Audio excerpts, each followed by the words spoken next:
What's up, everybody, and welcome back to another episode of the Good Anime Palette Podcast. This is episode number 69. Giggity, giggity. Nice. I am your co-host, Jason.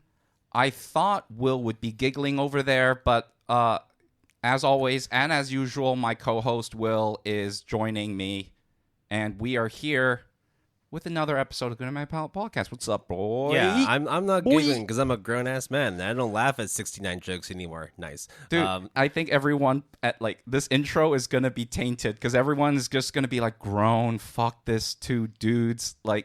Let's just not listen to this episode. But you probably are because we have an amazing lineup of news stories, some reading, watching, actually, and a banger, if you will. Get it? There will be a lot of stupid innuendos and jokes in this episode because we are tackling the fabled, the interesting, the intricate harem genre in anime and manga. So, now that is out of the way, should we just go straight into... I think it's not so much what we've been reading and watching, but more, what we've been doing behind the scenes in preparation for the upcoming episode. Episode 70, yep, where we are going to cover fall seasonals 2023. And, spoiler alert, holy fuck. It's a pretty stacked season. If you haven't been catching up on what's been going down this fall, get your ass on it now. Watch all the pre-curs and seasonals. Yeah, I have to do that. That's like the other thing, yeah. And, yeah. Basically, there's a lot of sequel animes that are dropping for fall, and if you haven't been catching up with the previous sequels or even the first seasons of said anime, you got a lot of catching up to do because there's a lot of stuff you need to cover. So don't worry, though. If you haven't had time to watch everything or you are just a little more curious to see what's good, just wait for Jason and I to get around to actually watching stuff and giving you the lowdown in the upcoming episode 70. I will say this about fall 2023 is that just judging by the current mouse scores, which you just take it with a grain of salt just like we all do, the seasons of a lot of these shows, the previous one, like, for example, Shield Hero Season 2, or, Ancient Magus' Bride, or Spy Family. No, not Spy Family, Tokyo Revengers, they all were not performing compared to the other seasons in their lineup. Yeah. So to all of a sudden see the huge jump up in score for the current airing season is kind of more interesting. I would say Spy X Family did drop, but that was less of regulating itself rather. It's more just the content they were coming out with based on what they were adapting from the manga. And if it's a little bit more down tempo than usual, then naturally it's not going to translate as a hype season. But yeah. I think we're back in full swing with the story for Spy Family. I think it's the same score, roughly thereabouts. It's always going to be above an 8.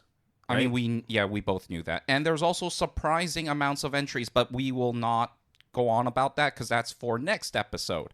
But I do have let me think. Nah. It just lost it. I just lost a thought. Leave those tidbits for episode 70. Absolutely. And then move on to the reading. So in the previous episodes, we've talked a lot about manga.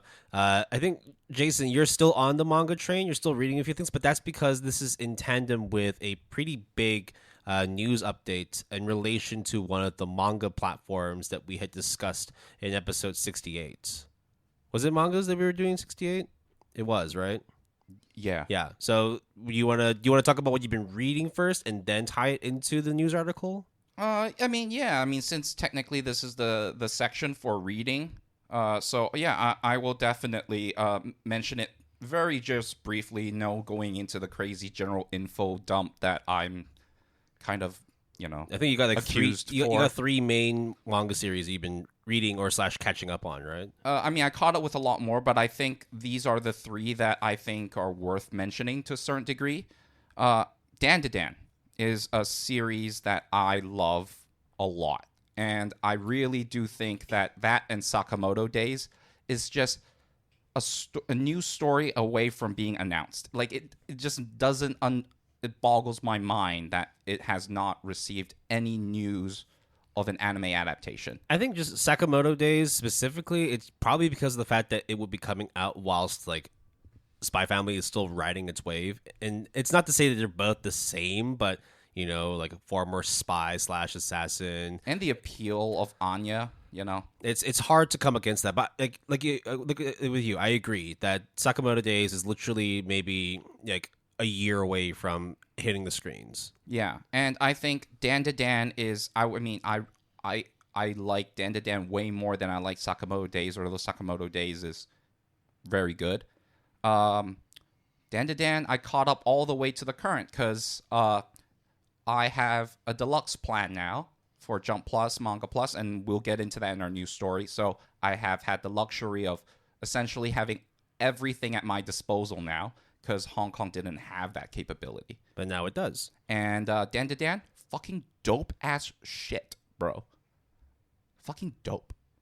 Okay? What about My Girlfriend Gives Me Goosebumps? So that and the third series that I'm going to mention, Wild Strawberry, is going to be like this weird catalog of mangas that I guess are not available in like on first glance to everyone. Like they would go for the Tokyo Ghoul. If they want like re-releases, they would go for the hype shows like Mashal or whatever. But My Girlfriend Gives Me Goosebumps by Shunsuke Ino. So I double checked. I thought it was an Lino. It's Iino. Yes, it's Ino. Yeah, there's an elongated I. No. The story is surprisingly somewhat wholesome, but kind of weird. It reminds me of I always get the name mixed up. Even if you slip my mouth. Even if you slip my mouth. So My Girlfriend Gives Me Goosebumps is a girl that has yandere vibes. Hella yandere vibes.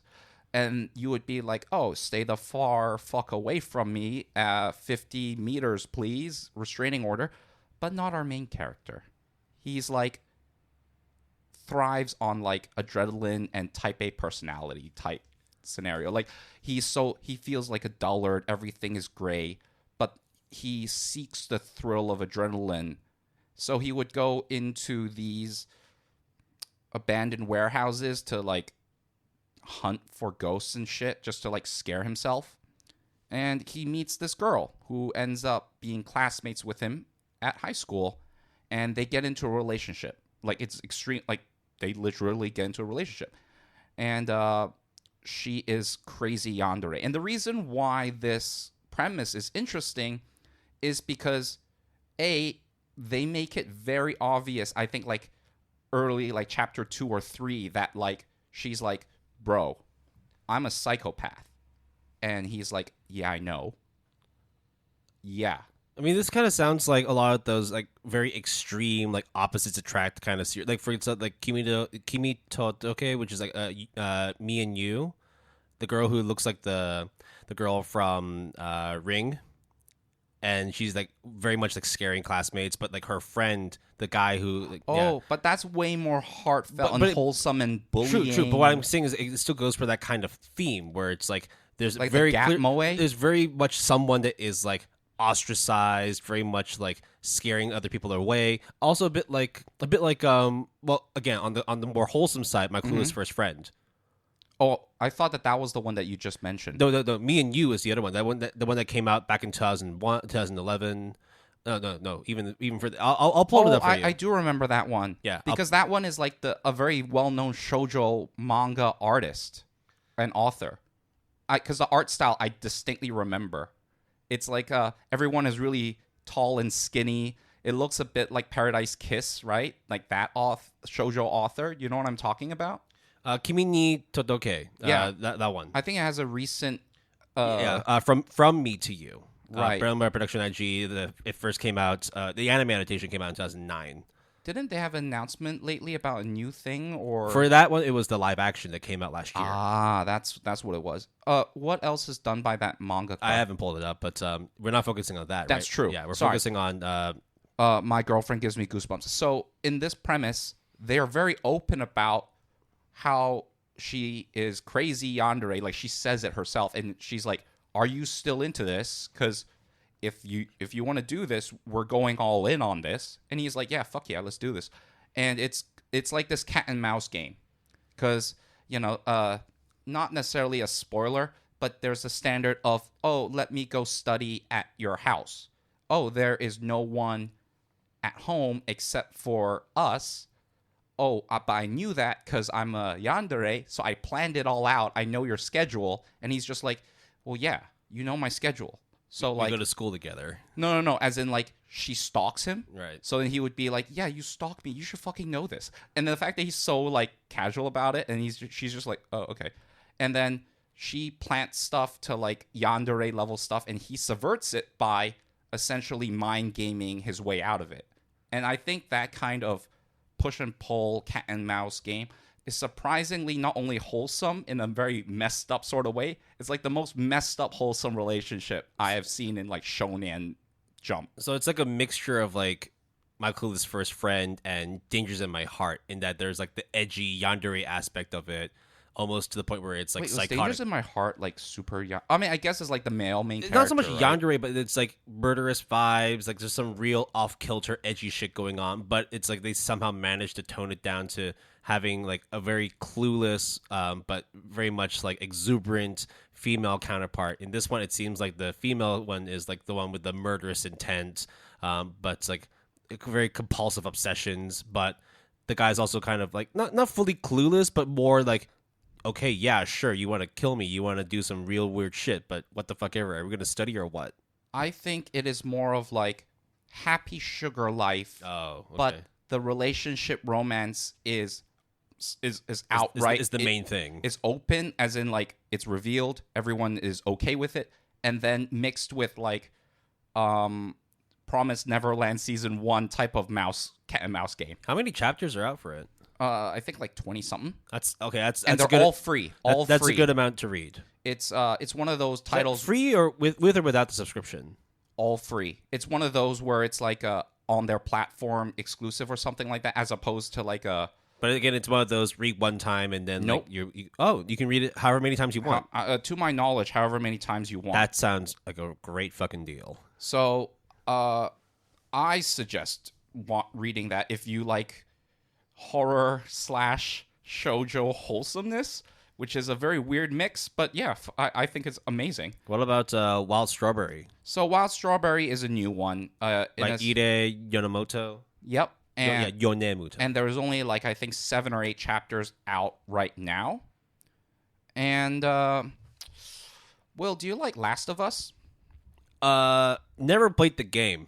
But you know, but I mean, like it's been done to death in terms of like how many character or plot analyses videos there are on YouTube. The fact that like the game came out like over 10 years ago, and people are still playing because it's like it came out on the PS3, remastered for PS4, remastered again for the PS5, and then sometime last year or like at the beginning of this year they came out with the live action adaptation for it on Netflix. I think it's got a season 2, and people praise the shit out of it as well.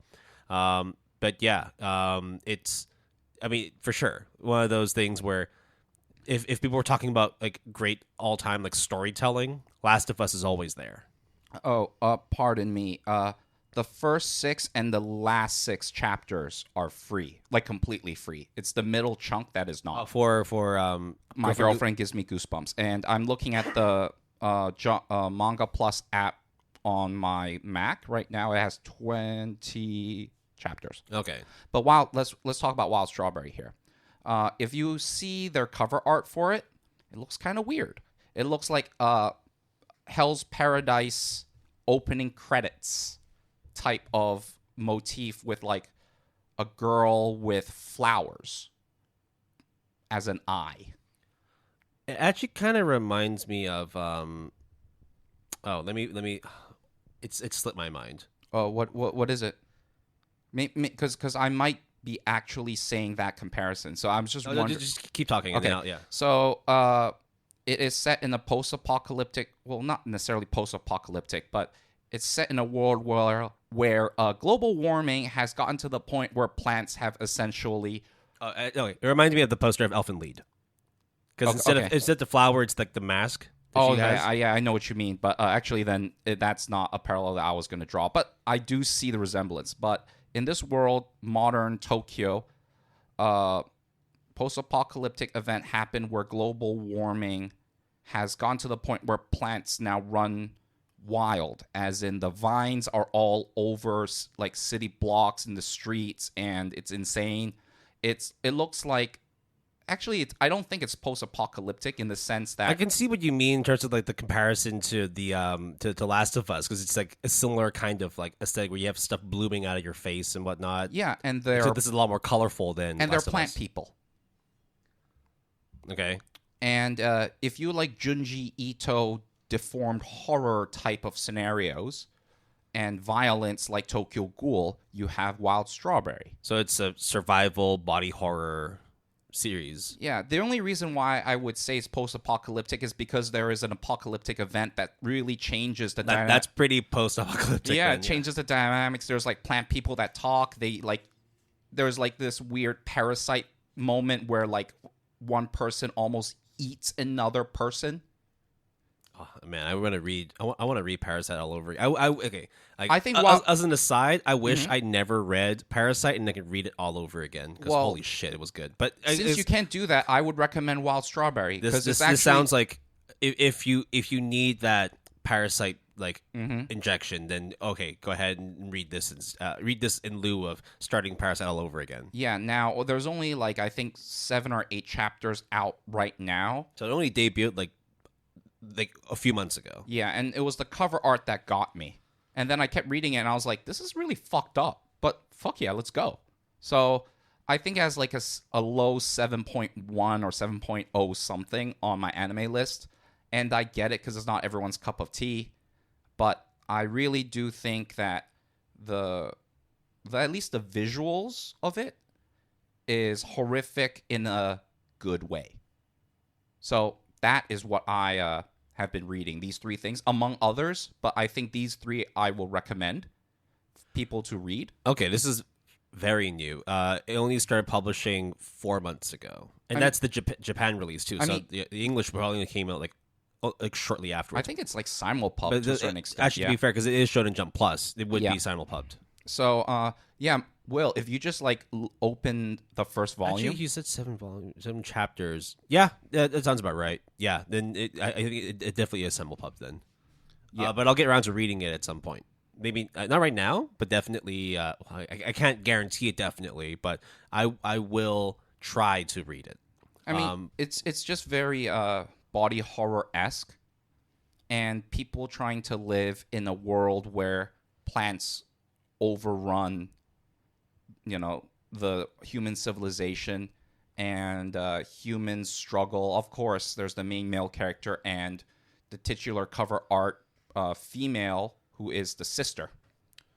But it's I don't really want to spoil it because actually there's not that much to spoil yet.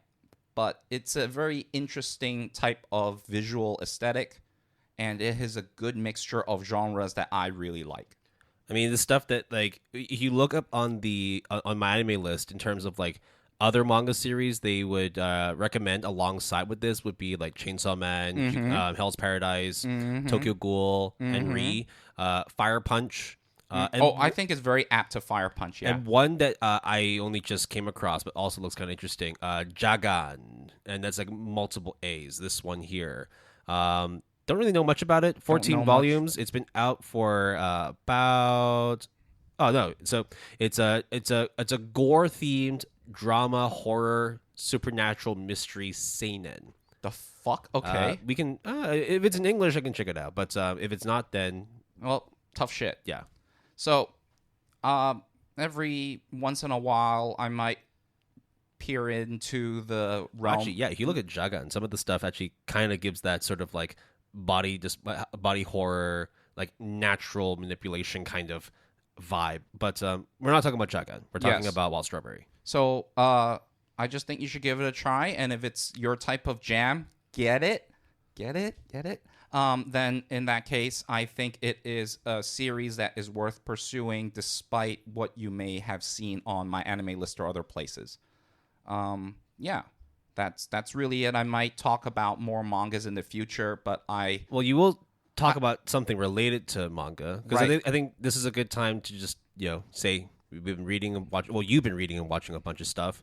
And now we go into the news story, which I think would be the right time to talk about what's been going on in the manga platform sphere. As an update to what we talked about 2 weeks ago in our last episode, we have a big announcement coming from Manga Plus. So this is not an exclusive, but I think Will and I have this long-running gag joke that we are prophets.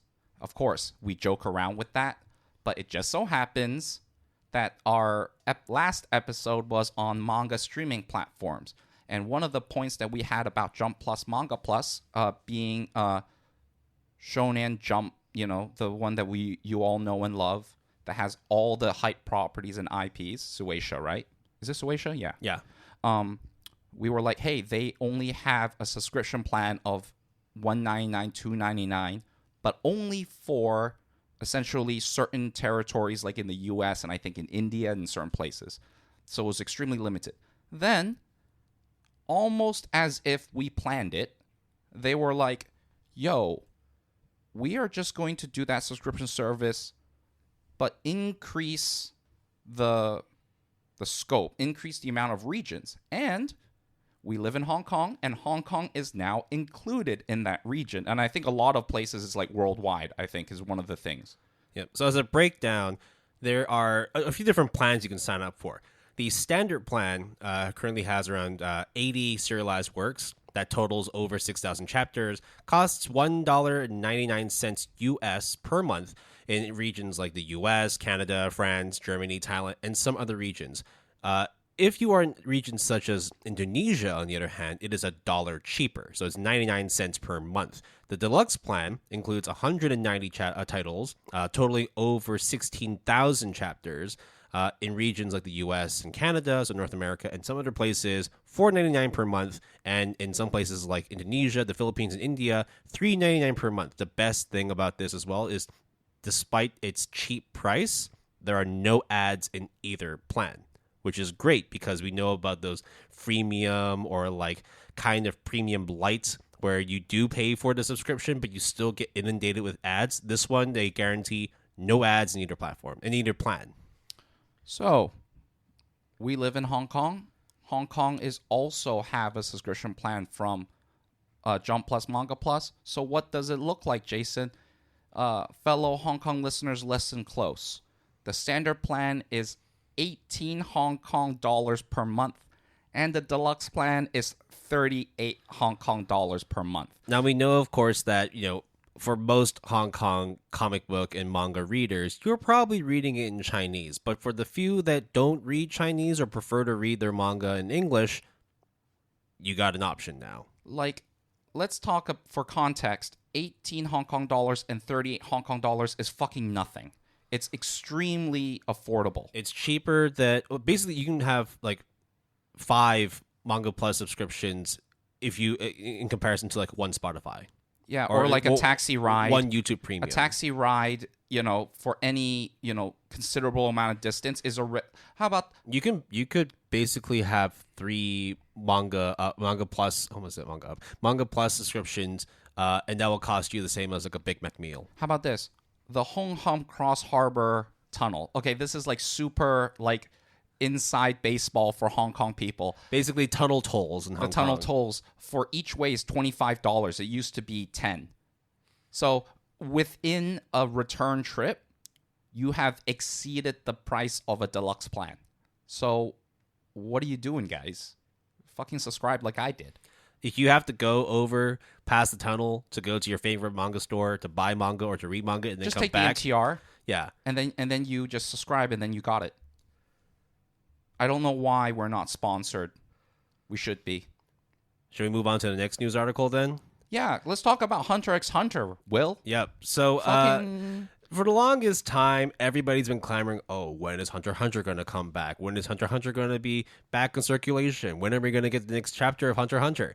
Guess what? There was a couple of chapters that came out a few months ago because Yoshihiro Togashi returned, but then went back on a hiatus because there was still a lot of lingering issues with his health problems. And then afterwards, I think they made an agreement that rather than just trying to go on a sort of scheduled release basis, that it'd be a lot more sporadic based on their own health, and whenever they're able to actually start working on stuff. Well, guess what? Togashi-san has come back and teased that the manga for Hunter x Hunter is going to be returning. In classic Togashi fashion, he posted on his Twitter, his X, formerly known as Twitter, a small corner of a manga panel that he was working on, and then the caption was just straight and simple: "Start over." So, here's the thing. Well,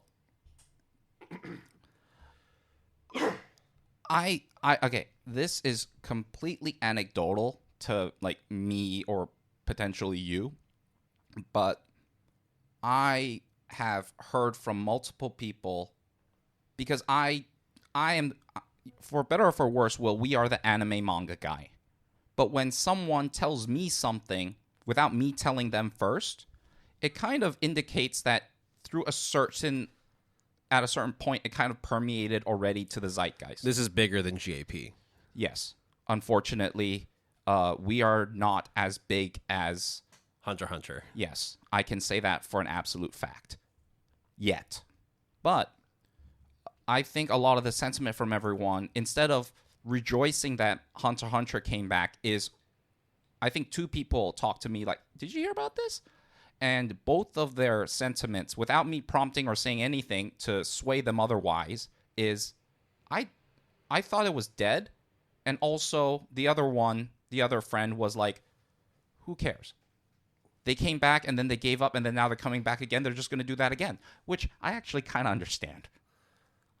I mean, when you've been running this manga for so long and then you take like a 4-year hiatus, you wouldn't expect them to just all of a sudden be like, you know what, I've got a full bill of health again. I'm going to start, which is not true. Yeah, in the end, it's like Togashi did the best he could to produce more manga. Stopped at chapter 401, and then took another break again.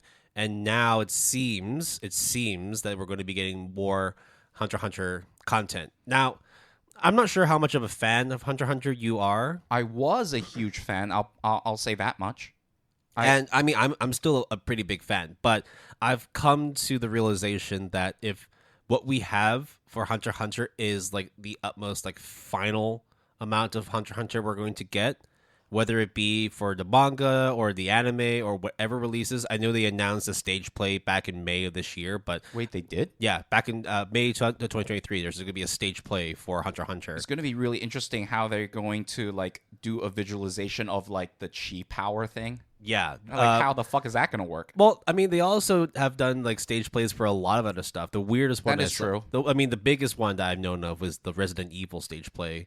They did a Haikyuu stage play, which I saw was pretty hype. They did a Revue Starlight one, which I thought was very appropriate. What they really should do is just get the team at Production IG to put together a volleyball team and enter into an amateur competition, and then just see how far they go. They can't because they are worked to death already. So then to do this as an stop crushing their dreams, their dude. Extracurricular activities, bro, they're gonna piece the fuck out. It comes out of your paycheck, right? Holy shit. Yeah. No, we're joking. Holy shit for sure. But back on Hunter x Hunter. As a fan, I truly am in the camp of, if there's any news that comes out regarding updates or revivals of Hunter x Hunter, I'm pretty lukewarm on it, in the sense that if it does go back on hiatus again, I would not be surprised. In the end, more Hunter x Hunter is great, but I wouldn't want that to come at the cost of the mangaka's health, nor do I want it to come out at the expense of the quality that could come out from whatever condition that Togashi is working under, right? So, yay, there's Hunter x Hunter, but also, look, just finish whatever chapter you have and leave it be. I understand it might be but it's not I wanted to give it the ending it deserves, and it might take however many chapters it needs to required to be able to get to that stage. But I think for the most part, and this is just again my own subjective opinion, we're all good. We're happy with what we've seen from Hunter x Hunter, and you don't need to continuously push yourself to the boundaries to be able to get that conclusion, because we're already satisfied with what you've done, Togashi.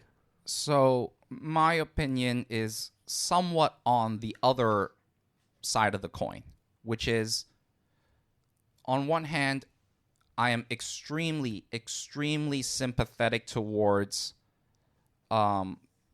just declining health or mental and physical well-being of animators, mangakas, studio staffs, so on and so forth. So take that into consideration for what I'm about to say. Also take into consideration that it has been announced that there will be a serialization, but it's kind of iffy in terms of how frequent or how consistent it is. So it was already been said from the get-go that was that. So it's not like he decided to take a hiatus again and then come back. It was he took a hiatus, came back, released I think a couple of volumes, a couple of chapters, and then kind of was like, nah, bro, I can't do it as like fast and as consistent as a regular serialization, but I still want to do it. So there is not only precedent for him saying that, but also there is a lot of admiration for him trying to still draw, because it sucks of his having such like his health condition. I think he has a bad back or something. Very bad back. And but it sucks. But you can't deny his passion for wanting to finish a story that he started. And Hunter x Hunter is like one of the greatest like legacy, I would consider it quote unquote legacy, like when we grew up with it. I think the long hiatus also added to that legacy as well, because there were a lot of people, at least in the first 2 to 3 years, that are like, I really want some Hunter x Hunter. But once it entered into that 4th year of hiatus, people started to kind of lose patience. And that's kind of like... And once the remake happened, right? It was the was remake like was so good. So good. But then it was kind of like, okay, it got like the Full Metal Alchemist Brotherhood treatment. But without actually completing the story. But we good, I guess, right? Yeah. Like, I'm we'll happy take what with, we can get. I'm happy with what we got from the Hunter x Hunter remake. And it was amazing. Man, there's still a lot of hype moments from it where, like, I'm not a huge shonen action fan anymore, but I will still hold the Hunter x Hunter remake in high regard. Now, I read the manga. I actually not watched a single episode of Hunter x Hunter. Neither the original Hunter x Hunter. or the remake. I always have read it and grew up reading it, and it's really sad and tragic to see kind of in many ways the decline of the quality of the art when you compare it to the earlier volumes, and I mean like the really early volumes. But through no faults of Togashi, because in the end, it's like he's only doing it to, one, fulfill his passion, but also to meet the demands of the fans. Yeah, of course. At that time, I did not know of this because I was like, I just did not know about his health condition. So I was unfortunately ragging on the property. But still, like, it is, if you just look at it in a vacuum, the decline in art quality is apparent to me, and I think to a lot of people. And when you factor in his headstrong stubbornness, willing to persist, I'm all for it. I just wish him the best. Yeah. Well, good luck to Takashi-san, and hopefully we can, have more people, getting off his back, because his back really fucking hurts trying to carry this franchise. And the weight of the world. Yeah. How about a series that neither of us really, really like, Fooly Cooly? So, Fooly Cooly has a bit of a resurgence lately, and Fooly Cooly is a 6-episode original 6 OVA. Yeah, and it is very much hailed by a lot of people, both East and actually mostly West. Actually, to my knowledge. Lot of West, because I think it garnered a lot James of Gunn. Yeah, a lot of the Toonami and like Adult Swim fans who get their anime through those avenues just really fucking love Fooly Cooly. Like if you come across like 10 AniTubers, 7 of them would be like, yeah, no, Fooly Cooly is like undefeated. It's goated. It's the greatest thing ever. And all 10 of them would probably mention it in some capacity anyways. Yeah. So Will and I have a lukewarm to not so good reception of Fooly Cooly. Like we definitely appreciate that it's garnered like a pretty big fandom, but it's not for us. I think it's one of historical significance, but not personal significance, is what I would say. I don't know about you will. No, I agree. I appreciate what it does for like the anime scene and how many people got into anime because of Fooly Cooly. And whenever people talk about like top 10 lists for anime and Fooly Cooly's there, and you're like, oh yeah, no, this person's got like goated taste. This person knows what they're talking about. For me, I'm just like, if you have it on your list or not, I wouldn't care too much. It's not in my top 10, but I appreciate what it does for people. So, like Jason mentioned, over the last 5 years, there has been a resurgence in Fooly Cooly content. So things like Fooly Cooly Grunge, Fooly Cooly Shoegaze, some of them did really, really well. Maybe not so much in terms of MAL score, but it at least got Fooly Cooly back in the conversation in this decade. So, there's been a lot of new stuff going on for the Fooly Cooly side, but the main thing we wanted to talk about was, Adult Swim's Jason DeMarco. So he's the SVP, in terms Senior Vice President. Yeah, yep. That's what SVP stands for. So yep. Senior Vice President for the Anime and Action Series Long Form Department at Warner Brothers Animation, as well as Cartoon Network Studios. So big shot. Yeah. Mentioned that whilst there are, of course, good successes with grunge and shoegaze, that unfortunately, the company probably won't be making any more Fooly Cooly content. So DeMarco comes out to say, thanks to everybody who helped make those 2 series a success. But it seems that this may truly be the final showdown for the Fooly Cooly franchise. So the MAL score is something that we use as like a litmus test to kind of gauge the quality of the show, like thereabouts, right? It's not the best, but it's what we've got. Yeah, and that's the one that we always use, and a lot of people do. My anime list says Fooly Cooly 1 is 8.03. Fooly Cooly 2, also known as Progressive, is a 6.35. Fooly Cooly 3, also known as Alternative, 6.5. And Fooly Cooly Grunge, 4.8. And grunge is the start of, I guess, the resurgence of the Adult Swim adaptation. Is Shoegaze out yet? Yes. It's out for fall. And it has a 6.41.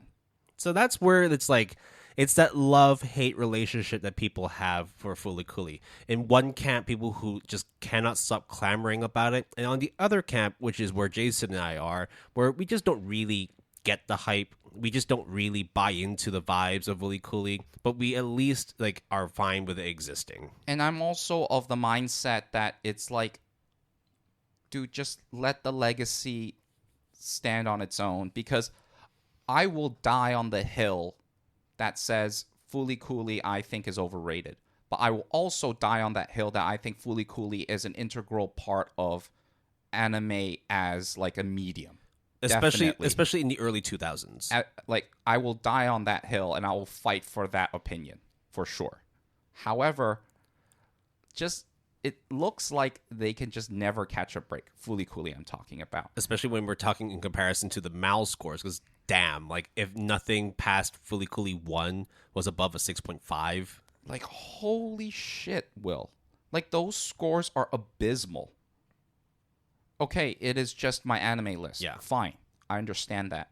But usually I would expect it to be a safe bet such that we haven't really said it yet, but Will put it on for his fall 2023 seasonal bet lineup. I couldn't get past episode 2. And there's only 6 episodes. Well, you're talking about Fooly Cooly. The original, because I was watching it, right? Right. And I was supposed to watch 6 episodes. I couldn't even get past a third of it. But Shoegaze, you put it as your seasonal bet.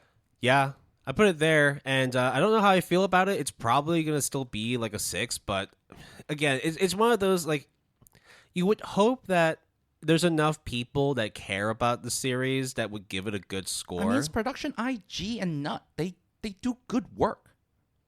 And then you have the backing of Adult Swim, which is like the most, let's be relatable to the kids, but do it in a genuine cool way for the most part, right? And now with DeMarco coming out and saying like this will probably be the final show of the Fooly Cooly series, you're hoping that they would just go out with a bang and actually be, you know what, like just we're going to close this chapter with a great ending for it and just be done with it. No, this is, my HP is at 0. There is no more, please continue. We're just closing shop. I'm all out of Phoenix Downs.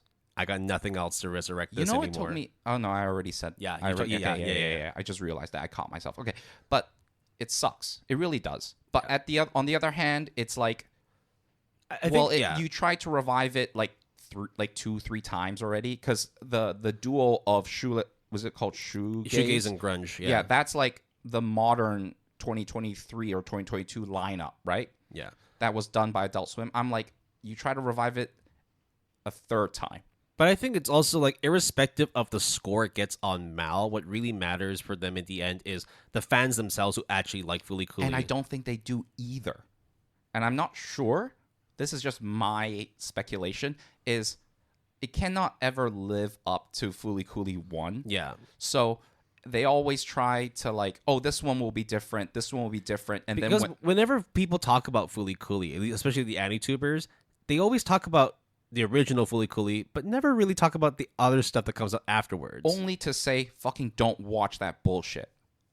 I guess. I mean, I know that that's a sentiment among a lot of people who really adore Fooly Cooly. And it's just really sad to see. It's being crushed again. a double-edged compliment, because whilst you're shitting on the new stuff that comes out, you're still praising for what Fooly Cooly was when it first started. So at the very least, it's like you have the diehard Fooly Cooly fans do, for the most part, acknowledge that the recent iterations weren't good, but in that sentiment, they're also praising how good it was when it first started. I just think that DeMarco kind of just said outright, yeah, we're not making any more. I think they own the rights or the licensing, something probably. Yeah. So they are not only pulling the plug for the current, future adaptation, the current future for Fooly Cooly, but I guess they also own the rights. So someone else was going to have to buy it off of them in order to do it, but I don't know if anyone will. And when this is speaking towards a company that, for all intents and purposes, at least on the front forward-facing side, seems to be doing a lot of things right with what their message and the vibe and a lot of things that they have done that I would, at least from a corporation standpoint, kind of respect and be okay with. Of course, it's like a corporation, but if you look at it in that context, I think Adult Swim is awesome. Yeah. But when it's like the kindest brother or the most dependable older brother, older sister is like, nah, bro, I'm out, that sucks. And that's fucked up in a sense that it's sad to see Fooly Cooly go out like this. But I think we should let it lie. I think it's been overdue. Yeah. Right. And I think by him making a public statement, because they could have just easily said nothing. Yeah. But it's like, in a way, it's like, I think they acknowledge the grandeur that Fooly Cooly holds for some fans. That's why they got the license in the first place.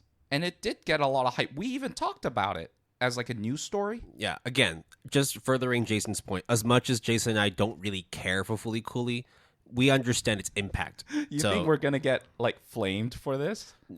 I mean, I'd be welcoming of any like dissident like voices. I think in the end, right? You can X us, I guess, or formerly on Twitter. Yeah, or on Discord, sure. Listen to the show, just housekeeping for those stuff. But yeah. Yeah, I think we're ready to move on from Fooly Cooly and move on to. I can't believe we spent that much time. I'm just really. Well, again, I have a mix of emotions with it. But it comes down to the fact that both of us don't care about Fooly Cooly, but we're willing to talk at length about it, just shows what kind of impact Fooly Cooly has, whether good or bad, right? So we're going to move on to something that both Jason and I don't really know much about or care about. It's an anime series called The Yuzuki Family's Four Sons. It's an anime adaptation based on the series called Yuzuki-san Shinoyon Kyodai. And it was airing on Crunchyroll. So the first episode came out on Thursday. However, Crunchyroll... I watched it, by the way. Crunchyroll did the unthinkable and pulled the episode from their own website after many complaints coming in over the episode's poor subtitles. Something that we may or may not have talked about in our episode 67 when we were recapping old reviews and new takes on the current landscape of anime streaming platforms. GAP Redux 1, you should listen to it. So Well, I watched this, like, I don't know. I guess the timing was right that I just so happened to be watching it. And, bro, some of the subtitles are like those screenshots that they showed on Twitter, X, formerly Twitter. I can't believe. Do you know how sometimes whenever you look at a web page that's not in English and you wanted to if you look on Chrome that has like the plugin for auto Google Translate? Yeah, but it's better. It's better than better than this. It depends on what language, especially when you translate from Japanese to English. There's still a lot of inconsistencies. It's getting better. It's getting better. But what's phenomenal about this is that this article that was posted by Anime News Network not only has one update, it has 3 fucking updates. It's fucking crazy. It is an ongoing story for a series that Jason and I don't really know much about, but we know a lot about Crunchyroll and its problems when it comes to subtitles. Oh man, I watched it. It was all right. Yeah, you watched it, but before the article, did you watch it? Did you know much about it?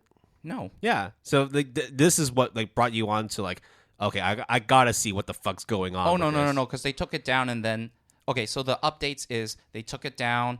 And then they restored it in some regions, but when they took it down, they didn't offer any explanation as to why. Yep, they just took it down. And then update 2 is Crunchyroll told Anime News Network that it is working with licensors of the series to update the subtitles, and we hope to have that version on our platform soon. And then the update number 3 is it's out on October 11th. Yeah, but for the people that did manage to catch it when it first aired, there were a lot of issues when it came to punctuation, run-on sentences, very much literal translations, like literally just feeding text into a machine and regurgitating it back into whatever robot language it decided to come out with. So there is accusations that maybe the translator had to run. Okay, this is unsubstantiated, right? So this is like the discourse of speculation. So, but it's not hard to come to this conclusion, right? Overgeneralized again, yeah. Because we know Will and I, and we talked about it as one of our Redux like talking points on Crunchyroll is they are strapped in terms of subtitle people, translators having to meet crazy deadlines, and they make a lot of mistakes, not necessarily because of their lack of competence, but maybe is due to the fact that there's no double checking, triple checking, whatever. So when Will said that there's sometimes literal translations, or it sounds like it got filtered through like Translate GBT or whatever, if you watch the original episode, which I'm sure someone probably have screen caps of, I mean, they made screen caps on Twitter. I'm just going to say Twitter from now on. Fuck this. It's pretty bad. What I found really funny about this article as well was not only were they updating on the debacle of the subtitle quality from Crunchyroll, but at the bottom of the article, they also did an update on their own article and said, update, grammatical errors fixed in this article. Thank you to contributors. So it's like not only were they reporting on something that had a lot of fucked up too. Yeah, it's just like, hey, you're calling the kettle black here. Come on. But yeah, this is going to be a ongoing situation with Crunchyroll because, as we've mentioned, it's not easy to get consistent translation quality across all your media, especially when you're working with freelancers, you're working with people of different regions, different languages, and you're working with crunch time schedules. Yeah. So, I think Will and I actually have an extra level of insight that I think would make us a bit more sympathetic with the subtitles, because these little translations are something that as Chinese people of, like when we see like those, someone goes through and makes a poor English translation of like their Chinese titles. I did my master's in translation. It's not easy because you have to be on the fly determining whether you go for something that's a little bit more poetic, something that's a little more literal, something that's a little bit more like straight word for word translations, or sometimes you want to just get the gist of something and translate it through that. There's no consistency between each translator for each work. Like, there's no handbook that the company gives you and say, okay, this is the styling you should go for. That doesn't exist. Yeah, but and as like dude, bro, international kid, 拐仔, as we in Cantonese say, we know we can read and write Chinese, and there is like these 4-letter phrases known as 成语, or in Mandarin known as 成语, which has a a special type of meaning. So when they say something like the original translation is like, our four brothers live a hand-to-mouth life. When I saw that like line, immediately I knew what it was. As in, they translated a phrase or terminology, but did not translate the context of it. It was like a literal translation, you know? Or they say something like, you know, instead of saying there's no second chance in life, it's like there's no resurrection, or there's no... They didn't say do-over, because that would actually be a better translation. But it just sounded to me like the chengyu, the four-letter phrase in Chinese, but they translated the exact word literally rather than the meaning of it.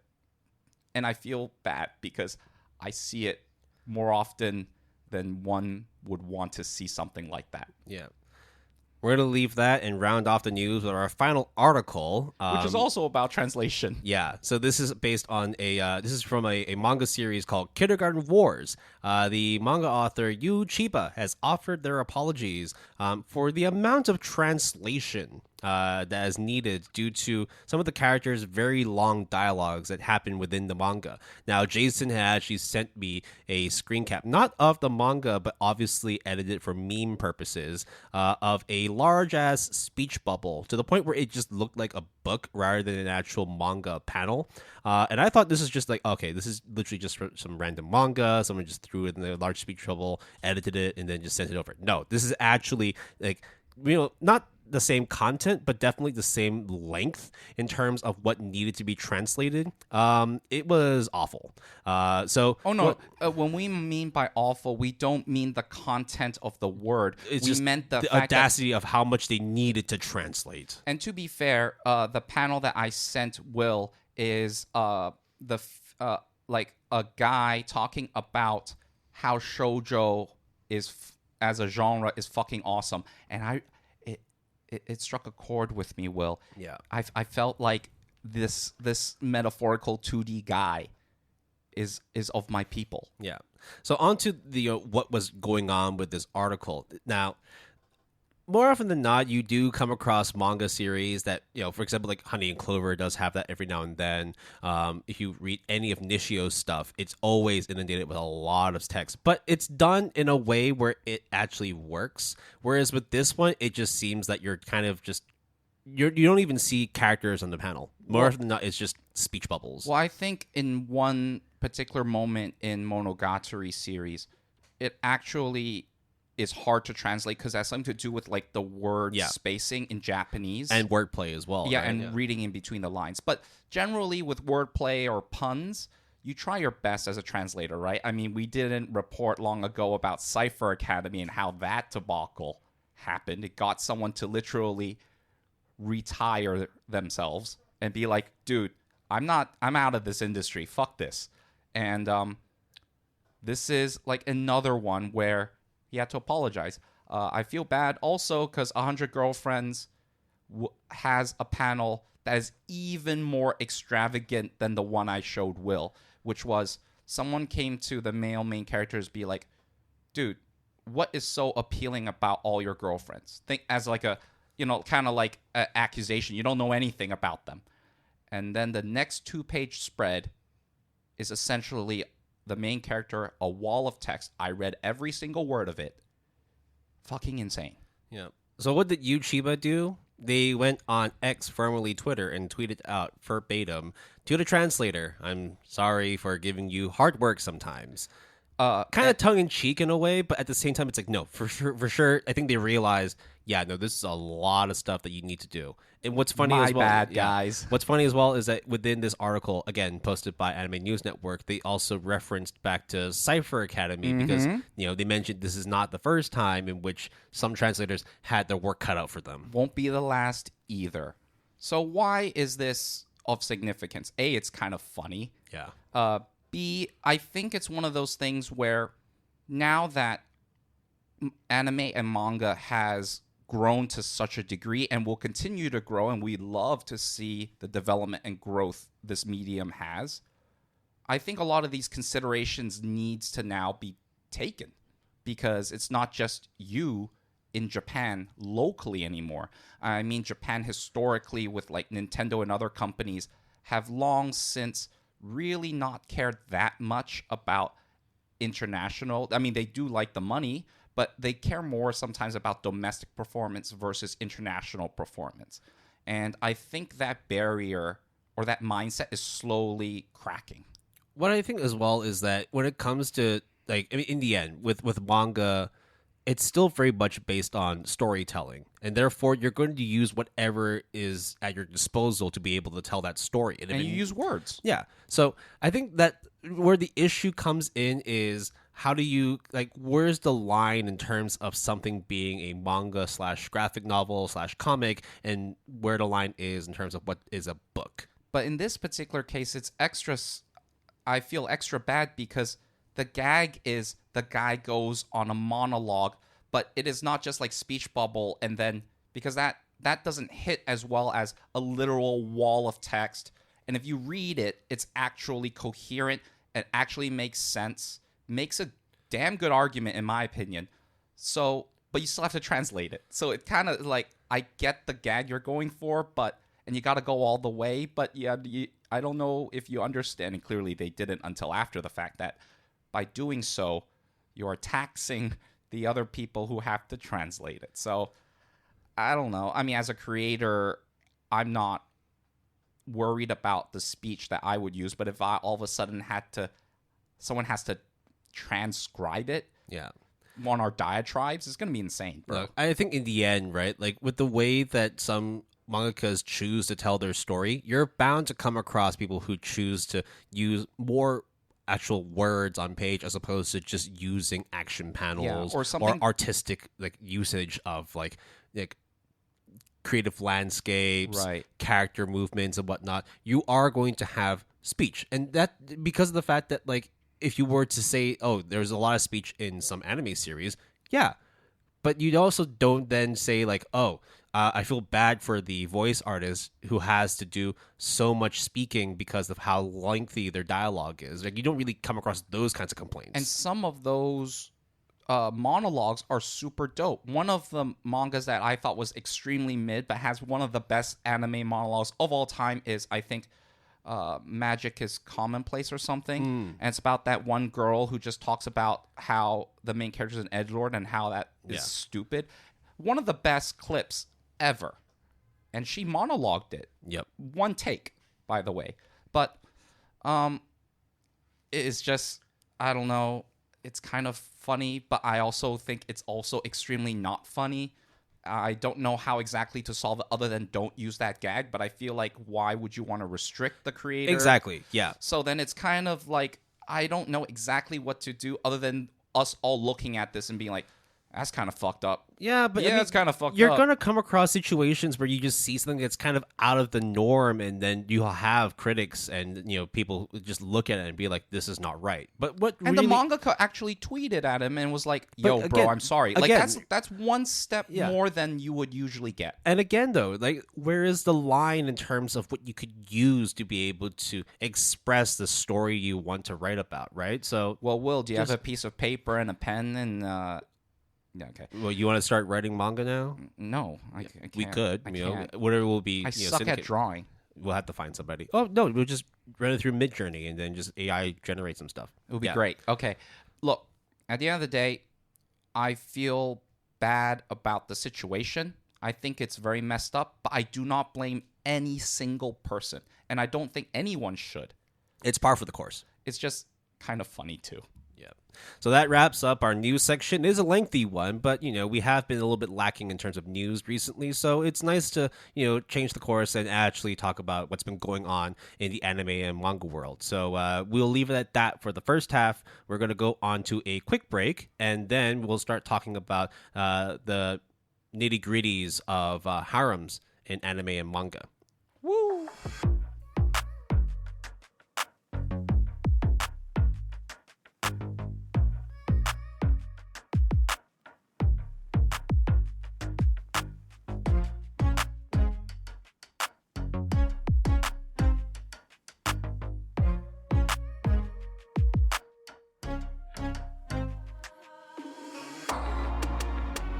we are back for the second half of today's episode of the Good Anime Palette Podcast, episode 69. You know what that means. We're going to be talking about some lusty, some nitty, some gritty harem shit. So Jason's still here. I'm still here.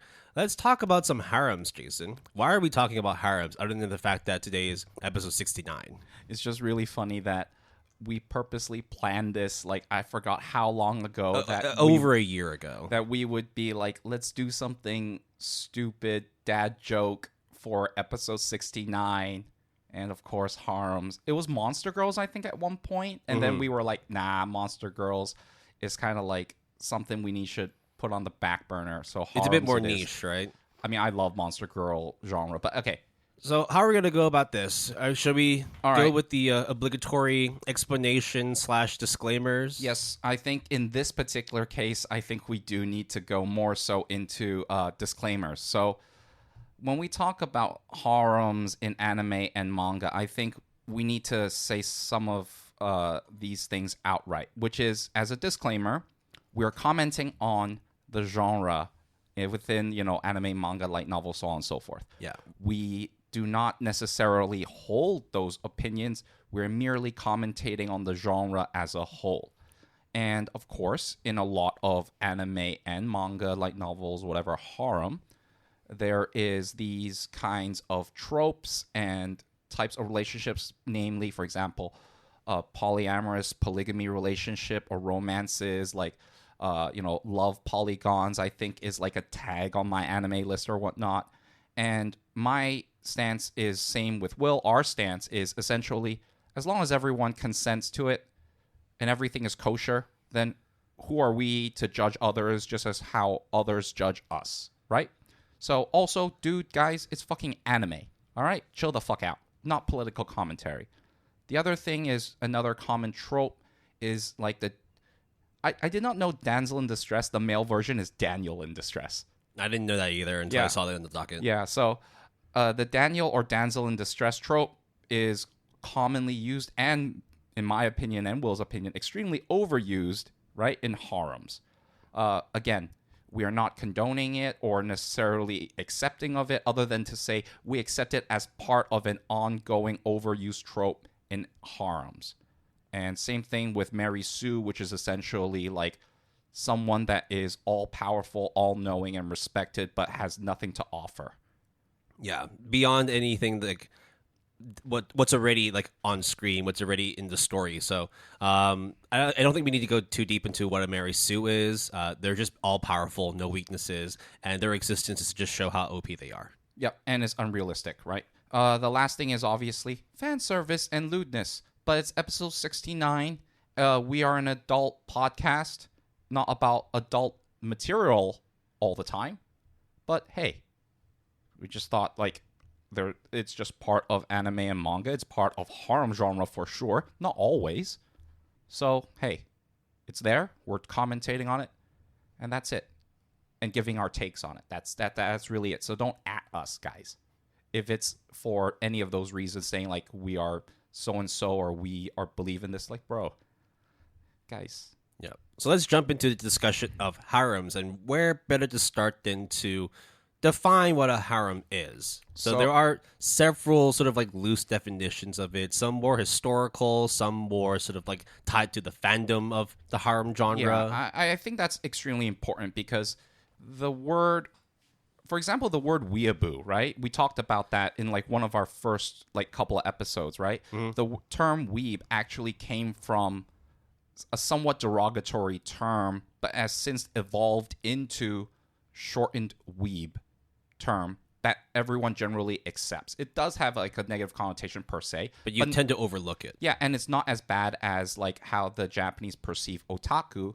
or at least in the West, otaku is used somewhat more affectionately, but still has that like neat kind of connotation. And it definitely offers more like a passion aspect as opposed to like an overly addictive, degenerate kind of perspective. Yes, or like socially withdrawn, or though it's not necessarily exclusive it's not necessarily inclusive either. And I think that, discussing the genre itself, especially when actually portraying it in manga and anime, helps to loosen some of the more negative connotations of the of that particular word, of that particular definition. And I think over time as well, the word harem itself as well is a little bit more like sort of not accepted, It's like nuanced, yeah, right? it's more sort of like just seeing something as par for the course, as opposed to like, yeah, no, harems are terrible, they're bad and whatnot.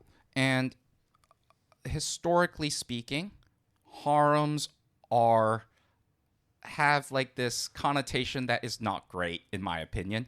And Merriam-Webster defines it as harem is usually secluded house or a part of a house allotted to women in some Muslim households. And then the second kind of definition, which is kind of the more one that is applicable to us, is the wives, concubines, female relatives, and servants occupying a harem, which ties into the first sub-definitions. So a collective of women, whether they are serious relationships, loose relationships, or just essentially a collective of women together under the guise of whether it's a relationship, whether it's ownership and whatnot. There's still negative connotations to it, but A lot, yeah. But we're still using this definition as a way to carry this conversation, this discussion about the ideas of harems and where its place is within a specific genre of anime and manga. Because my stance is you can't ignore where the word comes from, but you also should acknowledge that it has changed. So it's kind of like I laid it all bare, all out in the open. I'm not hiding anything. And I think, Will, you have the same opinion, right? It's like times have changed. The word usage has changed, but you can't just ignore it. Exactly. And if you ignore it, it's kind of like, it's like what's that effect where when you don't talk about it, all it does is attracts more attention?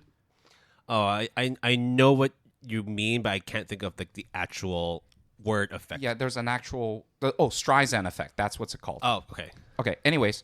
So let's talk about the stupid weeb definition. And by stupid, I mean just the more thing that we are acquainted with, which is like a group of love interests that is associated with one partner. And the reason why it's gender neutral is because it applies to both genders and different sexual orientations. It more so happens to be generally one singular male with multiple female partners or interests, but the opposite does exist. It's just that let's be real. Let's be real with the way that anime and manga has grown throughout, its history. When it first started out, it was more for a male dominant audience. So therefore, you would see more like pleasurable settings for the male gaze in terms of having more female partners with one, because you want to have some sort of, I guess, relatability. You want to put yourself in that shoes. Yeah. And we will definitely talk about it as a medium in terms of the pros and cons as a medium to a perception. But I have to be honest, you don't have to go so far to really say that harems have more or less have a negative perception in terms of the realm of weebdom, right? I think if you grab someone who knows zero stuff about anime and manga, but I've heard of it, the negative things that they will say, probably on the top of that list, is like, oh, it's like stupid dating harem stuff, like over-sexualized portrayal like of degenerate, like cookie cutter type bullshit. I mean, if you were just to say the words harem anime or harem manga, more often than not, the next word would be degenerate in terms of like relating what or lame. Yeah, what the specific genre connotates, right?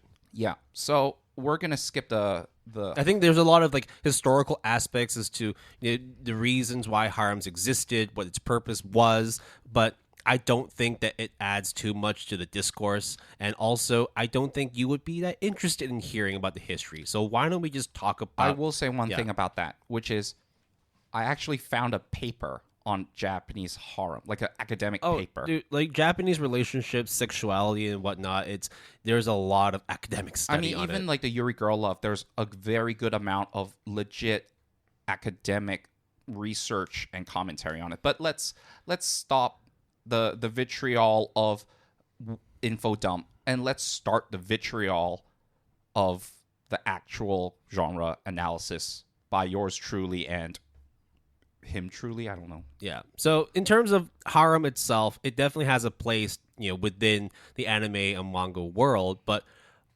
what's so interesting about it? What makes it unique? Why does it stand on its own legs? And why is it that every season, out of the 50 to 60 series that we get, at least 5 to 10% of it has some sort of love polygon / harem aspect to it, if not just full blown harem genre? I like harems. Not all of them, of course.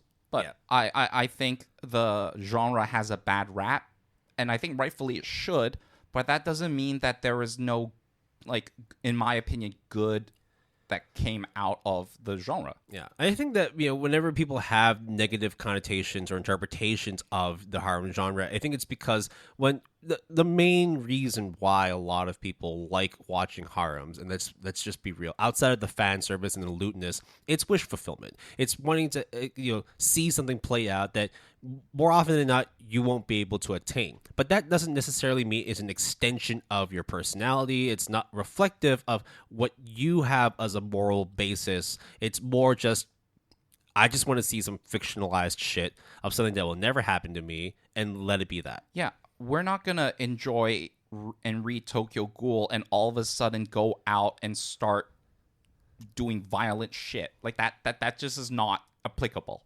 But it doesn't mean that we don't want to see it played out. Exactly. I like Junji Ito body horror. That does not mean I would want to be strangled by like some woman's crazy or hair see it in real life, right? Like that would legitly like freak me the fuck out. Like, But why is it that like zombie series are super popular? Yet I doubt any of us want to live in a zombie apocalypse, right? oh, maybe as a wish fulfillment, but the day you fucking wake up and it's Zom 100, look, I don't think everyone will be like that guy, okay?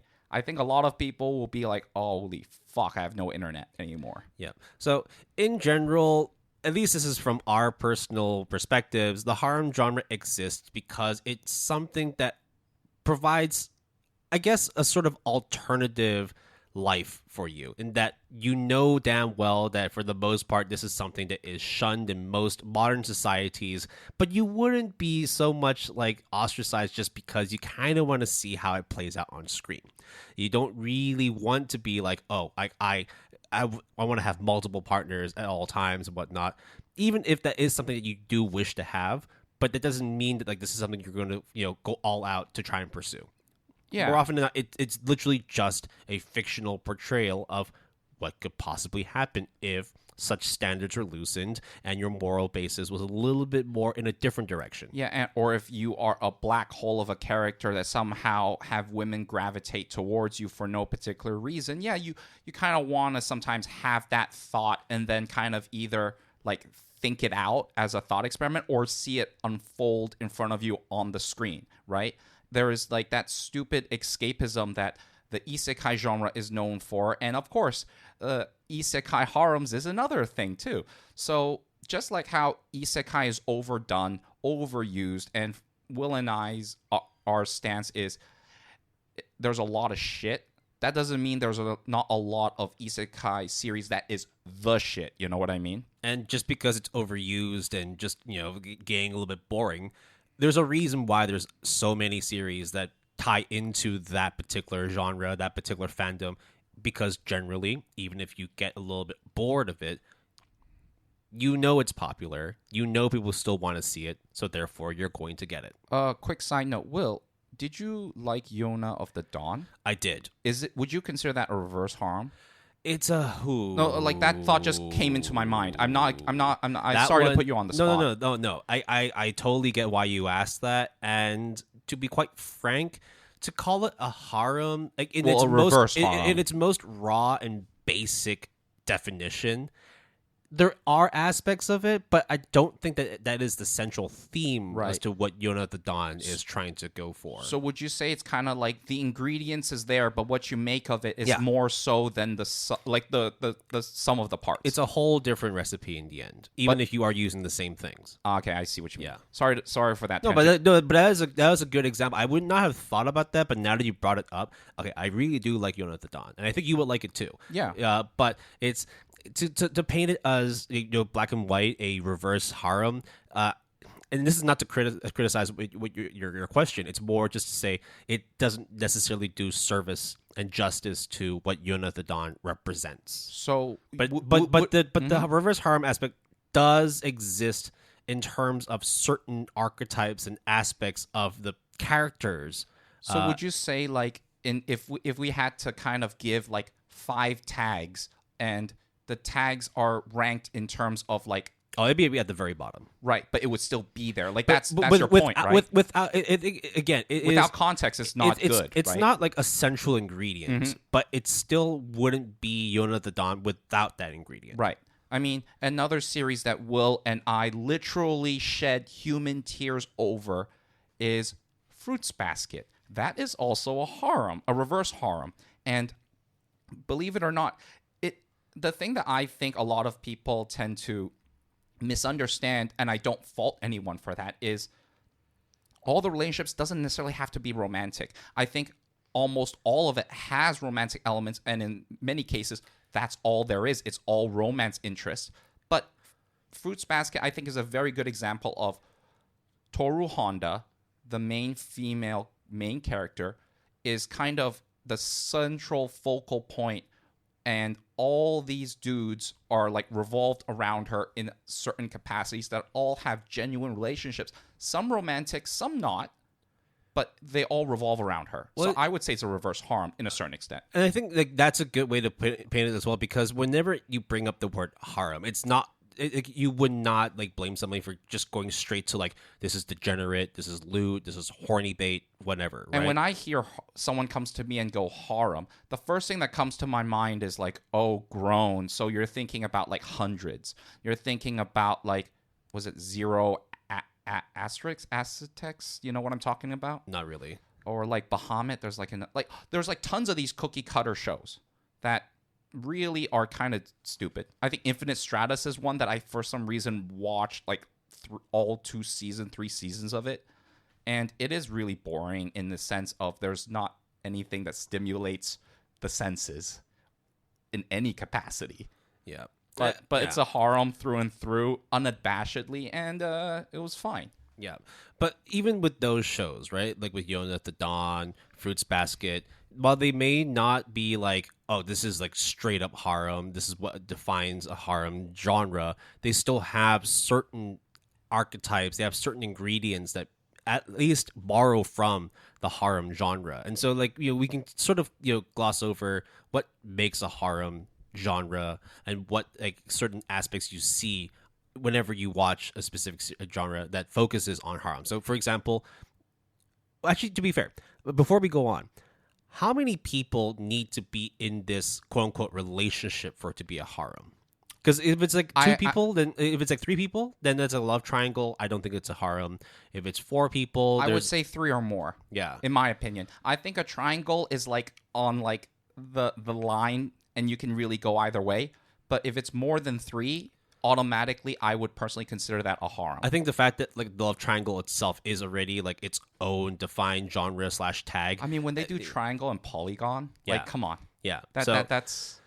So I think with the way that like the harem genre appeals to people is that it's like the monster of the week, the flavor of the week, where every week, whenever a new episode comes out and there's a new character / relationship of focus, whenever you have different sort of personalities, different body types, different ways in which 2 characters communicate, you kind of just see something different, And that plays into the next thing, which is, especially when it comes to harems, not every person in that harem is the cookie cutter same. They're all going to be very varied. So you're going to have a yandere, but they will be cookie cutter in their archetype, though. Yeah, and that when you have a harem, more often than not, you will see those types of personalities. Will likes to make fun of me all the time of, yo, is that girl purple hair or blue hair? Then she's the kudere. You like her, Jason. And more often than not, I'm like, yeah, you're right. If I go pink hair, will be like, oh, yandere bait right away, or actual yandere. Like, if you see a blonde or a red, they're kind of a little bit like doofus. Fiery. Yeah, a little bit more tsundere. A little aho sometimes. Yeah, and look, based on stereotypes, is not necessarily a good thing, really, ever. But it's you cannot deny that such stereotypes exist, and that such stereotypes are sometimes even used in popular media, and harem and within anime and manga is no less different. Yeah. Another thing I think that in terms of like a very, very overused like Trope? plot Plot device? Yeah, it literally is just fan service. Right. I mean, it's like a perfect opportunity, whirlwind of let's put these characters that are very generic in. Well, I mean, okay, what I mean by that, I mean from now on, when we mean like typical, generic, or tropes, I mean it as a very broadly speaking term. Of course, you can always find exceptions, as we said. So just take that into consideration. But how many panties? You're guaranteed like an upskirt. You're guaranteed an embarrassed situation. You're guaranteed like communication mix-ups. Yeah, plentiful cleavage and whatnot, like real embarrassing situations. That's going to happen, whether you like it or not. Oh, I walked in on the wrong changing room. Or, oh, I thought I'm going to go take a shower, but someone's already in there. But I didn't hear whatever, right? Look, that happens almost to a fault in harems. I mean, how many harem series have you seen where one of the females within that harem trips or slips and falls into the male protagonist? Right? That has to fall on not on their crotch per se, or though, I guess, extra degenerate brownie points, but more of like, I fall on you and then I fall backwards and then we're embracing. Two things, exactly. Three things happen. Either they're embracing, either their cleavage runs straight into their face, or they do some real crazy fucking like ninja backflips and somehow their panties are showing, and that's the first thing the male protagonist sees. Like in Monogatari. But anyways, the thing that I think is extremely interesting about harems in anime and manga, light novels, and so on and so forth, is the fact of they call relationships, but the ships part is like capitalized, and the maintaining of the status quo. Because if you imagine a scenario in where your love interests are sometimes literally fighting over you as the main character, you would think that there would always be a winner and a loser.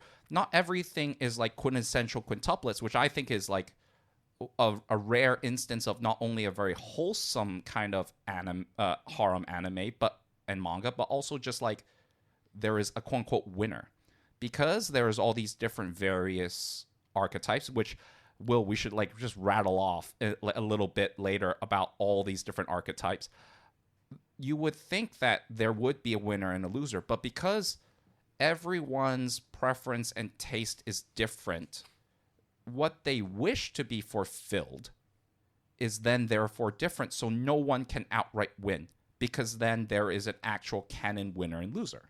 Yeah. And I think that's the other aspect of harem anime that people also like too. Like the shipping element, where I love it.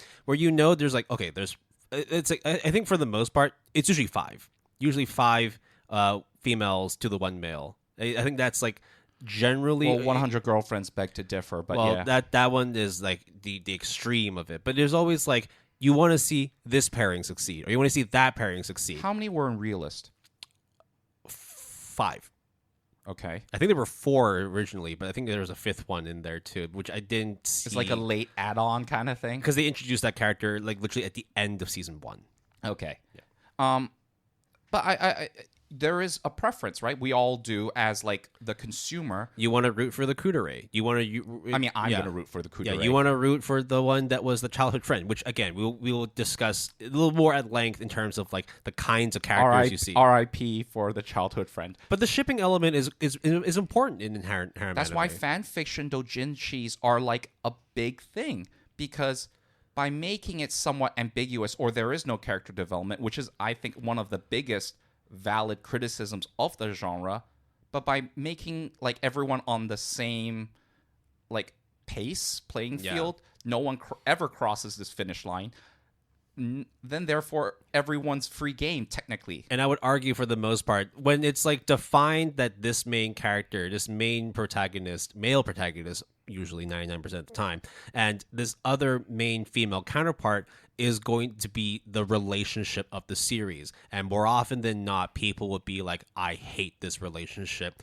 This is totally not what I want. This is not the perfect one. She is not the one for so-and-so son.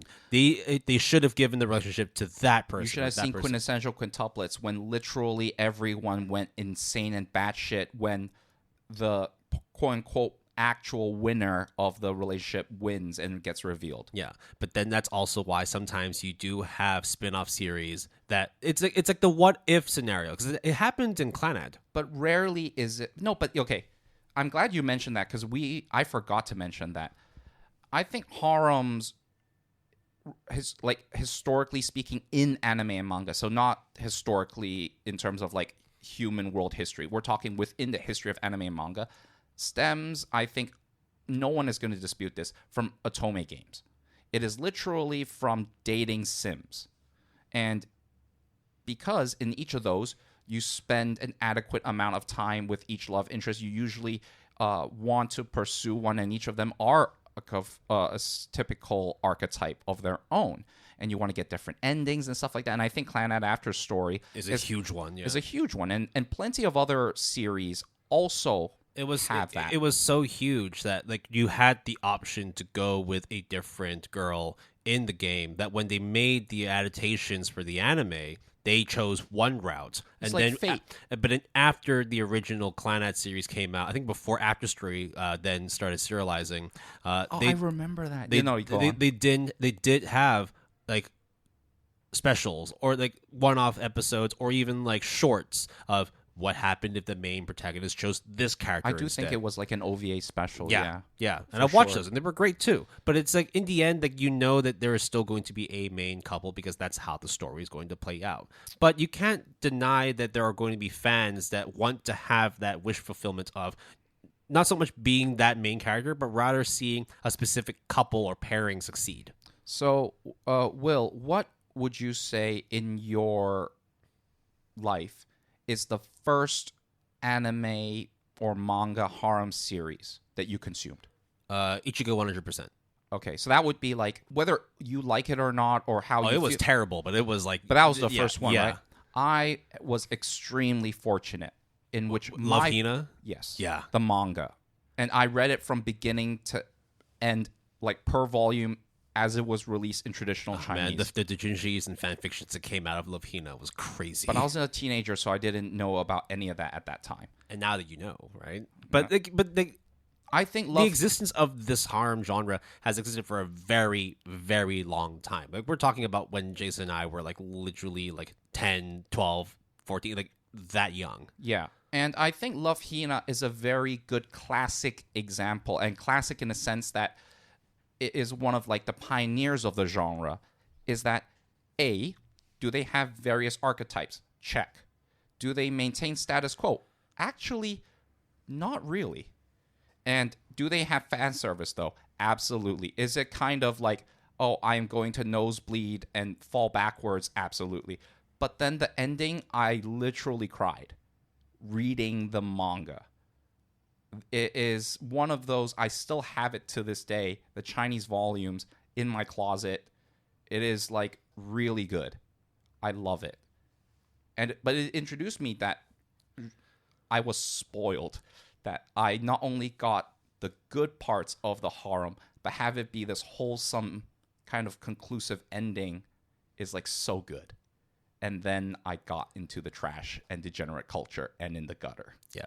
So and loved it. Running off of that, should we then talk about what makes a harem? What are the main ingredients in terms of putting together the ideal harem for any anime series, any manga series? And let's not talk about the tropes. Let's just get in the nitty-gritty of like the different types of relationships that you would encounter. Because you know for sure that in any harem, there's bound to be one of, if not more of, a yandere, a kudere, a dandere, and what was the other dere? A tsundere. You forgot probably the most important one. Yeah, because you more often than not, the tsundere is the one that wins out. More often than not, right? Because you want to stop them being such a dickhead to you, and then they end up actually being all lovey-dovey, just more dere, but in the end, they're still an asshole, so they're still tsunderes. Okay. Spoilers for a potential for Toradora in a little bit. Did you think that's a harem? We'll get back to that one. Okay. Because that's a hard one Okay. to Don't define. worry. There's no spoilers anymore. Okay. So we don't have to put in the tag because we literally didn't say anything. Okay. Look, the 4 dairies are covered. So you'd be like, then that's it, Jason. That's fucking it, right? Nah, bro. We're not even like close to like going to. We're not even close. Okay. Then there is, I guess, the maid and butler, which I think is kind of exclusive to certain types of stories. It's like a subgenre of a kudere because it's like they're usually like soft spoken. They don't really get involved with a lot of things, but you know that because they have had that relationship of You're the caretaker. Or you can replace maid and butler, I think, with like big brother, big sister. That's actually one I was going to talk about. Yeah. Having like the big sister where it's like not blood related blood sister, not like no, but sometimes it can be. Yeah, sometimes. But it's like the ones it's like growing up, you've watched over me, you've always taken care of me. Oh, you're the neighbor next door. Yeah. Blah blah blah blah blah. Yeah. There's also okay. Let's just skip over the lolly. Okay. Let's skip the lolly. No. Let's say that it is real. It is there. It is in a lot of places, And that's it. and it's a staple. Okay, good. All right. I would say the androgynous partner is a very. I mean, even in currently airing is I'm in Love with the Villainess, which is a series that I really like a lot. Even before the anime aired, there's always going to be like that cold, like, soft-spoken prince that has long hair and looks like a girl, is kind of androgynous, that kind of thing. I think if you want a female example, I think Orin was it called Orin? Or High School Host Club. Yep. The main female character obviously has to pretend to be a dude and looks androgynous to a certain extent, right? That's a very good series as well. Yes. And I think one of those where it's a classic, but it is done in such a good way that you can't it is like there's no degen about it, really. It is a very, very good series, and I'm kind of sad that it doesn't have like further anime adaptations. But look, like for what's out there, you can still very much enjoy it. Twins best character. Okay. For sure, the twins are the best. Always twins are the best. Like, what is it? Would you say twins are also like part of like a harem as well? I think that's like an add-on, right? It happens like way less often than we'd like, but they do work. More often than not, the twins are usually male, so they usually more exist in like reverse harems than actual than the main harems we're talking about today. I would argue that the twins in harems, right? If you go all the way with that stereotype or archetype, they have to be in unison all the time. And unfortunately, they're more used for like comedic purposes, or like like stunts and gags and whatnot. Like the support character, like, oh, we both love you, but like we're never gonna make it. Yeah. Okay. Childhood friend. That one is the classic one, the one that you grew up with, and they're always like, "Oh, I've been friends with them for so long. I've known you. We used to bathe together as we're toddlers, and then but you never noticed being that way." Da da da da da. Oh, we're in the bathtub now because it's awkward. I guess for some reason we're there, and it's wow. Like, but we used to bathe together when we were kids. Why would it be awkward now? And then like one of them, either the male or the female character, would be like, "Oh, but things are different now." Just fucking think about it, dude or lady. The enemy turned good. That one is a unique one. But I do think it's very much like it more often happens in like isekai harems. Well, yeah, or like fantasy harems. Yeah, but I think that's more of like those types of fantastical elements, of fictional elements, rather than your real world settings type scenario. But I do think it is unfair to exclude that archetype. It would also be unfair to exclude the exchange student that just mysteriously showed up to your school or to, whatever, or your workplace or wherever. Yeah, like the mystery transfer, for whatever reason, I guess it's the transplant, right? The transplant, like that's actually, but that's all that we have written, but there has to be more, Will. Do you remember any types that you would say that would be applicable to a lot? I guess you get like the gloomy guy. Gloomy girl, the one that's sad all the time, and it's like you always try and like reach out to them, but they just stray further and further away until you finally actually gain their confidence and their respect as well as their trust, and then they fully open up and you realize what a good person they are and you fall madly in love with them. But because they're not the main character, there's no relationship going on there, and therefore you have fans who start shipping those two people. It's like, oh, if that person made an effort to actually reach out sooner, then you would actually get the ending we wanted, but that's not the ending y'all got. So that's why you have fan fiction and doujinshis.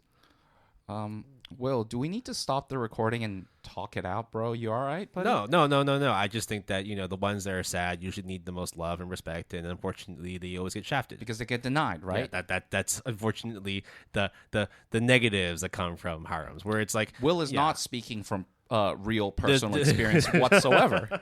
So I'm broken, man. I am hurt. There are relationships I've seen in harems that should have happened and they never got the respect. And guess what, Will? What you just said is also an archetype. I can fix him/her.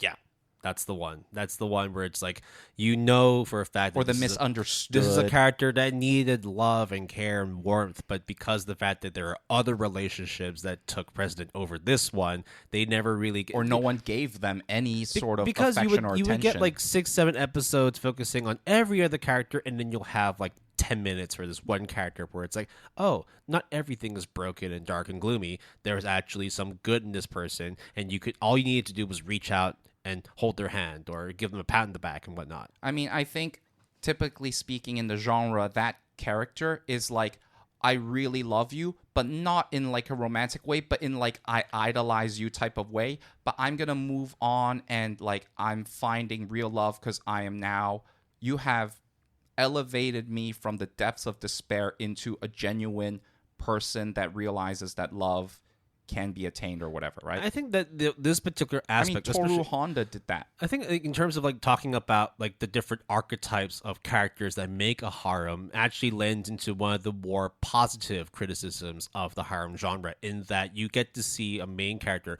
more often than not where people kind of place themselves in their shoes or have that wish fulfillment aspect, where they see how they interact with somebody that's a little bit more happy-go-lucky, someone that's a little bit more down the dumps, someone that is a bit more sort of like that childhood friend, but they never really noticed you, whatnot. It sort of shows you the different levels of character and relationship interactions that more often than not tend to be a bit more based in reality. It's like, again, we're talking about harems here. When you mean by positive criticism, what do you mean? As in, like, this is probably one of the things where when you see a harem genre done well, you actually get to see, Sorry. Yeah. Yeah, I know the word criticism there, but in the end, it's still it's a like criticism. a plus. It's a plus. Yeah. Okay. So it's one of the things that I think is good about the genre, because it shows that you don't just have one-dimensional character interactions. It's not just, I want to pursue you, I want you, and that's that. It's also knowing that if you're talking to somebody that has a different mindset, personality, archetype, whatever it may be, that there are different methods in terms of reaching out to somebody, providing support, love, warmth. Again, we're not going for like the lusty, bare bones fucking harem here. We're also talking about where things could be a bit more platonic, things could be a bit more on like a friendship level, and it's good to see that people aren't just using that one-all solution in order to interact with the character. Right, like those love interests are not just single-minded in I want to be with the main character. Is that, oh, we both want the same thing and we are competing against each other, but in a way we also understand each other because we both want it, but only one of us can win. But right now, let's just maybe there's like a third love interest and he or she is trying to get in on it. So then interest 1 and 2 is like, bro, we need to gang up because we can't let that happen. Or you add or subtract any number of like love interests in those scenarios, right? That's a very common thing. Yeah. And I think 100 Girlfriends, again, I'm shilling for it. In terms of what you say about these different characters interacting, because let's be honest, regardless of how you feel about polyamorous or polygamy, the thing about 100 Girlfriends that I always think is very interesting is all of the characters are archetypes to the extreme, but they all interact with each other in like way more than I thought it would, such that when you would see those interactions, and it's really cool to see, oh, what if a kudere and a dandere and a yandere and the childhood friend and all these different archetypes have to interact more than just like acknowledging each other's presence. So I think that's a plus, because it's like, when would you get that eclectic group of people? Now, unfortunately, that's one of the few positives you can give to the harem genre, because we're inundated with a lot of negativity and a lot of criticisms that very much exist when talking about the harem genre. One of which is that more often than not, they're kind of brainless. You're just there to satisfy some sort of guilt, some sort of like wish fulfillment. You just want to see 5 big buxom, well endowed women or men, and you just want to see certain fantastical environments play out. It is wish fulfillment / escapism at its core in these types of scenarios. And it's very much rinse and repeat, because a lot of series do this. Every fucking season, you'll get the same kind of archetypes, the same kind of interactions, and, the same kind of appeals. And the overlap, it's not like, oh, this slice of life talks about camping, and then this slice of life talks about grilling meat, and then this slice of life, quickly, Will, give me another slice of life topic, is about fly fishing. Okay. You did it yourself. Oh, thank God. So the overlap of those, other than the genre of slice of life, I would say is rather varied. Yeah. But in a lot of these quote-unquote cookie-cutter harems, which there is a shit ton of them, the overlap is, in my opinion, so significant that if you replaced or deleted all the aesthetics and everything, they are almost identical. Yeah. And, oh my God, are they a lot of identical types of cookie-cutter harem anime, manga, novel, blah, blah, blah, blah. I think another criticism that we definitely have is that, look, we know for a fact that these are works of fiction, right? More often than not. What? Well, I guess, So if I don't eat a finger, I won't have demonic sorcery powers? Unfortunately, you cannot bankai a sword and become a fucking soul eater or whatever the hell, insert, X number of fucking shonen action series. So if I do the ninja, the jutsus, and all that? With my hands and you don't say turn it out into loud? You don't turn into a big buxom blonde girl to distract your opponents. No, unfortunately. Fuck.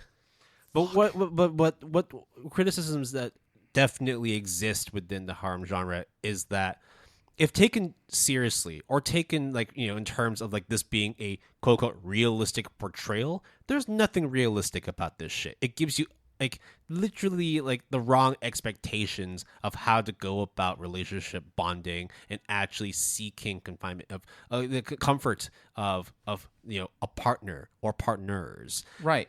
We are not saying that harem, this is just exclusive to harem anime and manga, but they are a huge culprit because one of the cornerstones, I would say, of a lot of anime and manga harems is maintaining a status quo so no one actually wins. But because it's that, no one gets really a lot of character development, or at least development in the romantic side of things. Because if you do that, that essentially is saying inadvertently or explicitly that this person is ahead of the game, is canon to be more of a love interest compared to others. And you're going to anger fan bases to a certain extent.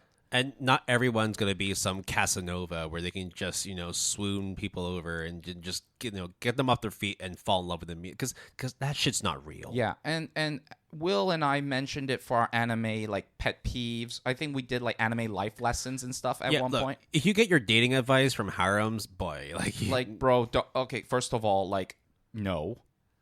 But also, no.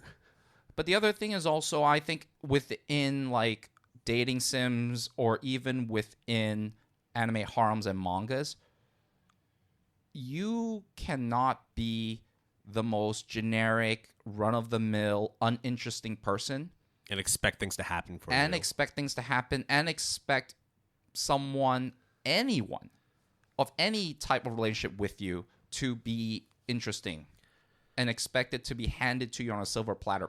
Relationships work because all sides make efforts towards the relationship. Let's give an example, a more recent example. Cafe Terrace and its goddesses.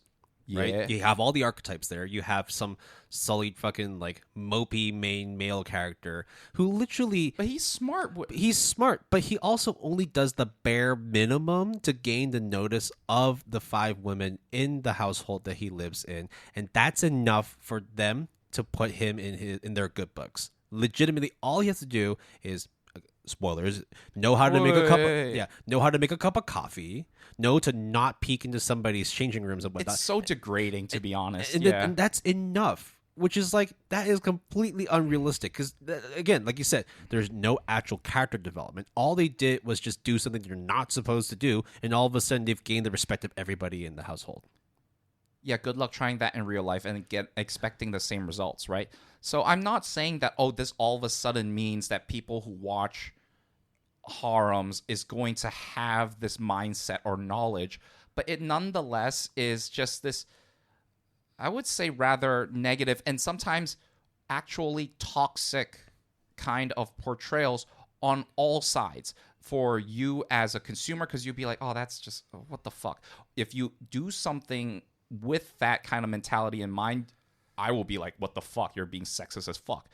So it's kind of like no one wins out other than the people who get the money. Yeah. And I think the last thing that is probably like the biggest criticism of the genre, and this is something that you put in the docket, I think is very apt, is you're just not benefiting the industry whatsoever. It does not give the industry a good look, because if you just continuously pump out all these mediocre, trashy, and often degrading harem series, people will continue to have a negative perspective on harem, and then that bleeds into the industry at large. Yeah, because it's creatively bankrupt, because it's cookie cutter. There's nothing that you need to add into it to spice things up. All you need is just big boobs, big butt, panty shots, 5 girls, 1 main guy, you're good. Yeah, it's like open new document on Microsoft Word. Do you want to use a template? And then that's essentially all you do. And you just change the names. That's it. Yeah. Instead of it being at a palace, they're now at a coffee shop. Let's grab a random number generator, and the number that pops up, we'll just use that color hair or whatever, right? Like, it's easy money. I understand it from a financial standpoint, right? These light novels earn a shit ton of money. These manga adaptations of the light novels or manga adaptations of these harem shows and anime exists because they earn money, or else they wouldn't do it, because in kind of a capitalist or like a kind of a profit, it's the least amount of return to gain the highest money back. Yeah, don't be fooled in thinking that people do it because they want to. I don't think any corporation necessarily wants or doesn't want to do anything except to earn less or more money, which they obviously want more money. So they're going to do what works the best for them with the least amount of effort. Over-sexualization does print big bucks, unfortunately, but it does not lend into how much creativity or effort you put into something. When you know damn well all you need to do is put in the bare minimum, and you'll get enough people to give you money to see reason as to why you should continue printing these kinds of series, adapting these kinds of series. And I think we are all, as in all of us, are guilty of, what I am doing is perpetuating this negative mentality or negative perception, but I'm just one person. I'm just one dude, right? Like, what can I do? Or like, I am one, figurative anime or manga publisher or exec, and I pump out all of this, but who cares? I'm printing money. No one gives a shit. You're kind of right and wrong, because it always starts with having that mentality. I can't fault you for that, because we are all guilty of that. But then when everyone has that same mentality and everyone does the same thing, which obviously in reality with harems it is like that, then you're just going to poison the well. You're just going to create negative perceptions or reputations of people that want to either poke fun or give legitimate criticism of the medium of anime and manga, like novels and so on and so forth. And I think it's a very fair thing to say. I can't stop people from earning money. And if I was in that exact position, I don't know if I would do anything different. But that doesn't mean what I'm doing is good or right in the long term. Even if, like, by the time, my figurative tenure is gone, I don't give a shit about the industry as a whole. No. Like, it's a bit of more of like, I don't know, Will, I guess is a bit more of like being more noble towards the medium that you work in or the industry that you work in rather than being a bit more selfish, which is very easy for me to say rather than do. But like, that doesn't mean that that notion and that criticism should not exist. It does exist, and I'm saying it right now. I mean, we're going to talk about the over-sexualization of females, right? That's a very simple, but I think probably the most important point, right? If we go off of like unrealistic expectations and wish fulfillment, right? No, it's a no-brainer. You know, brain-dead content of over-sexualization and really dumbing down female characters in a lot of these cookie-cutter harems. Now, it doesn't mean, of course, that, you know, as we mentioned, that all harems are degenerate, over-sexualized, derogatory, demeaning. There are, of course, some more wholesome harem series. One we talked about already was Fruits Basket. But there's other ones, I think, like Yamada-kun and the Seven Witches. I love it. It is so good. Yes. It's one of those where it has harem elements, but it is not harem. You know what I mean? Like the same thing you said about Yona of the Dawn. Like, I will not say it's not a harem, but it's not like the main focus of it. But it's like the ingredients are there. I mean, if I think about like a bunch of other harems, there's like so many. I mean, obviously Monogatari. I think when I was asking, Will, is there anything I want to recommend, you were like, we'll just talk about it and see how it goes. I did read one thing, and that I actually do want to mention, and that is the manga adaptation of Bakemonogatari, based on the light novel series of same name by Isen Nishio. Yeah, Isen Nishio. Yep. The manga adaptation is drawn by Oh Great, which is actually the person's pseudonym.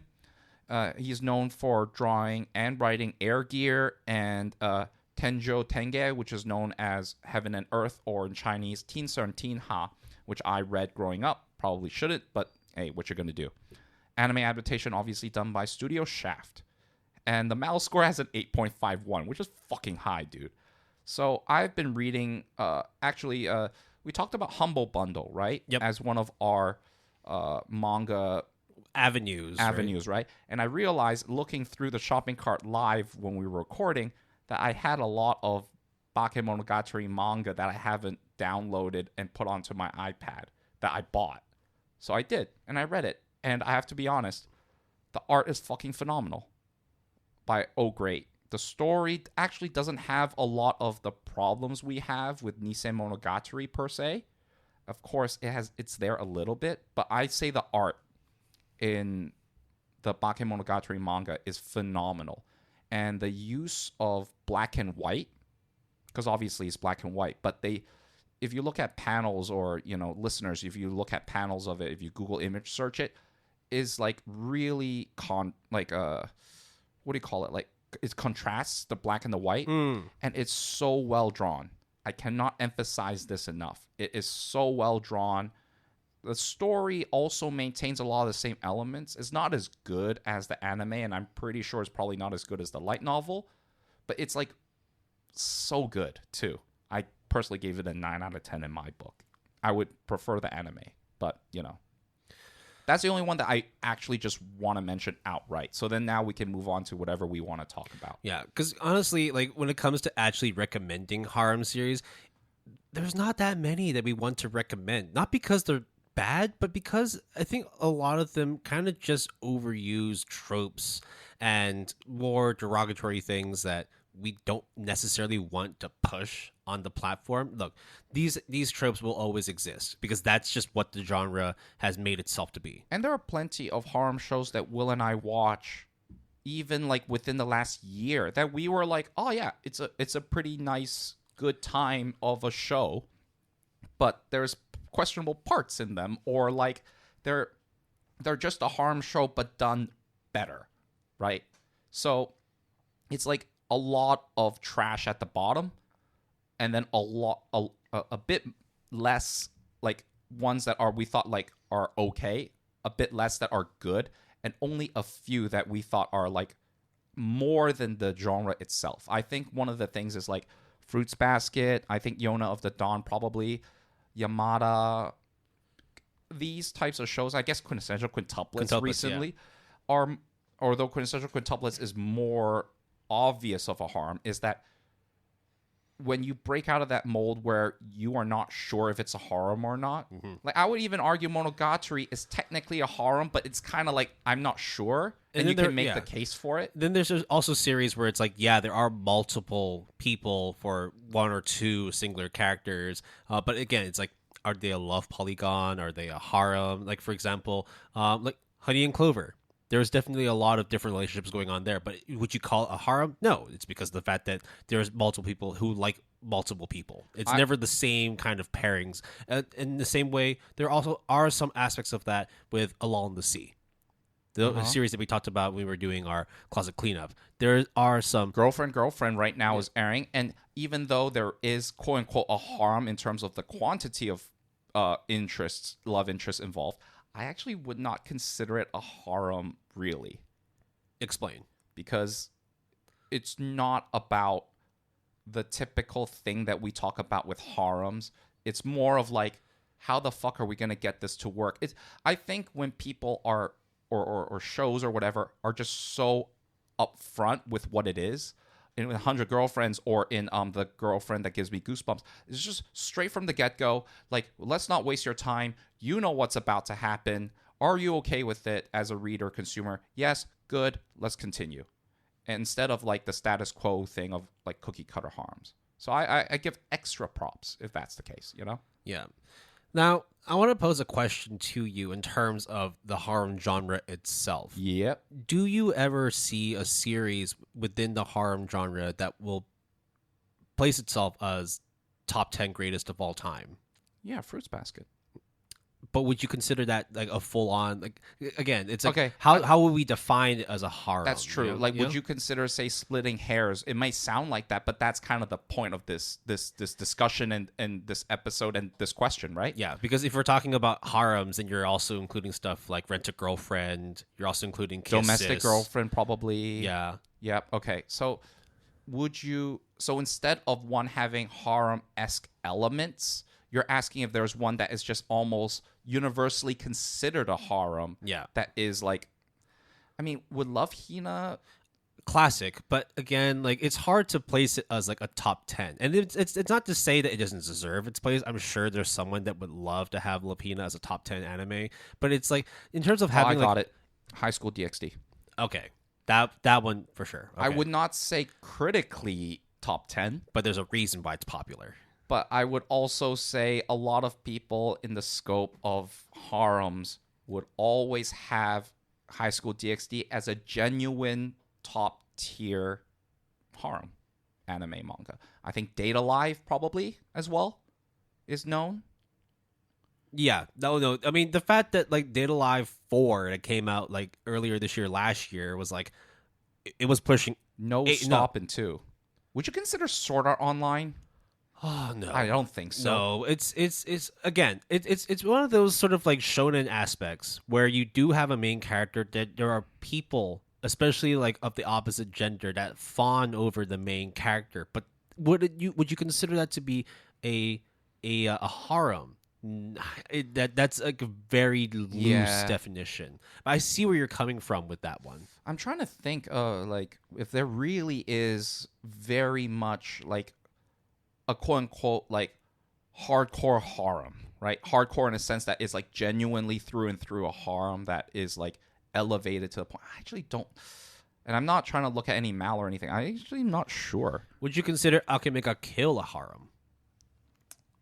In the same, I don't know. Yeah. I didn't watch it. In the same way, okay, it's in the same. Oh no, vein. I did watch it, but I don't remember. It's in the same vein as Sword Art Online, where you do have a male main character, and then there's also because in Akimeka Kill, the main troupe of characters, the main ensemble, most of them are female, and most of them do have some sort of interaction, relationship building with the main character. Would you say Domestic Girlfriend is a harem? No. Okay. No, because that's a love triangle, a very messy one. But, I mean, I'm okay. And there's a lot of, but there's also a lot of other moving parts with other characters as well. Fair. In the same way that it's like, just because there's a lot of ongoing relationships does not make it a harem. Like, it's not a traditional definition of an anime harem. Like, let's try to be as black and white with it. Monster Musume, maybe? that could be But one. you see, the thing is that I think Monster Musume is genuinely a very good monster girl harem and genuinely a very good harem anime and manga. But I don't think it's like what I would consider. You see, here's the thing, Will. If we talk about anime and manga harems, saying something is like cream of the crop is very different than saying like another genre cream of the crop, you know? Because I feel like to a certain extent, by being associated with the harem, you have to have, for better or for worse, a certain level of raunchiness, degeneracy that comes with the territory. Now, if you, for example, Yona of the Dawn and all those, because we wouldn't say it's a harem outright, it has ingredients of it, right? But that's like the second last thing that you would mention of the tags of Yona of the Dawn or any of these other examples, or they use the framework of it. So I would say like you need to have a level of degeneracy for a lot of people to be like, yeah, no, that's a harem. The other thing I think you would need as well is, rather than it being the standalone genre tag, you also then have to add other stuff into it. So, like, for example, you were talking about like some shonen actions in there. So, of course, that element helps to propel the story, even though there are also harem aspects. Another one would be like harem isekais or harem fantasies. I mean, what was that? Farming in Another World. Yeah. I actually quite liked it a lot.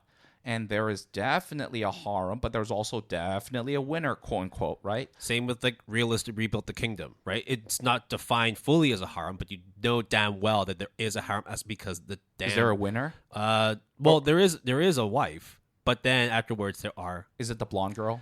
No, Damn it. no. It is the daughter of the king. It's the princess of the kingdom. That legitimately makes sense. Yeah. Okay. But because of the fact that in this world polygamy is accepted, therefore he can have multiple wives as long as the first main wife accepts the king, her partner, having multiple partners. I mean, in Apothecary Diaries, because it's set in ancient China, in the imperial, like an imperial palace type thing, you will encounter like the first, second, third wife scenario. So that's that.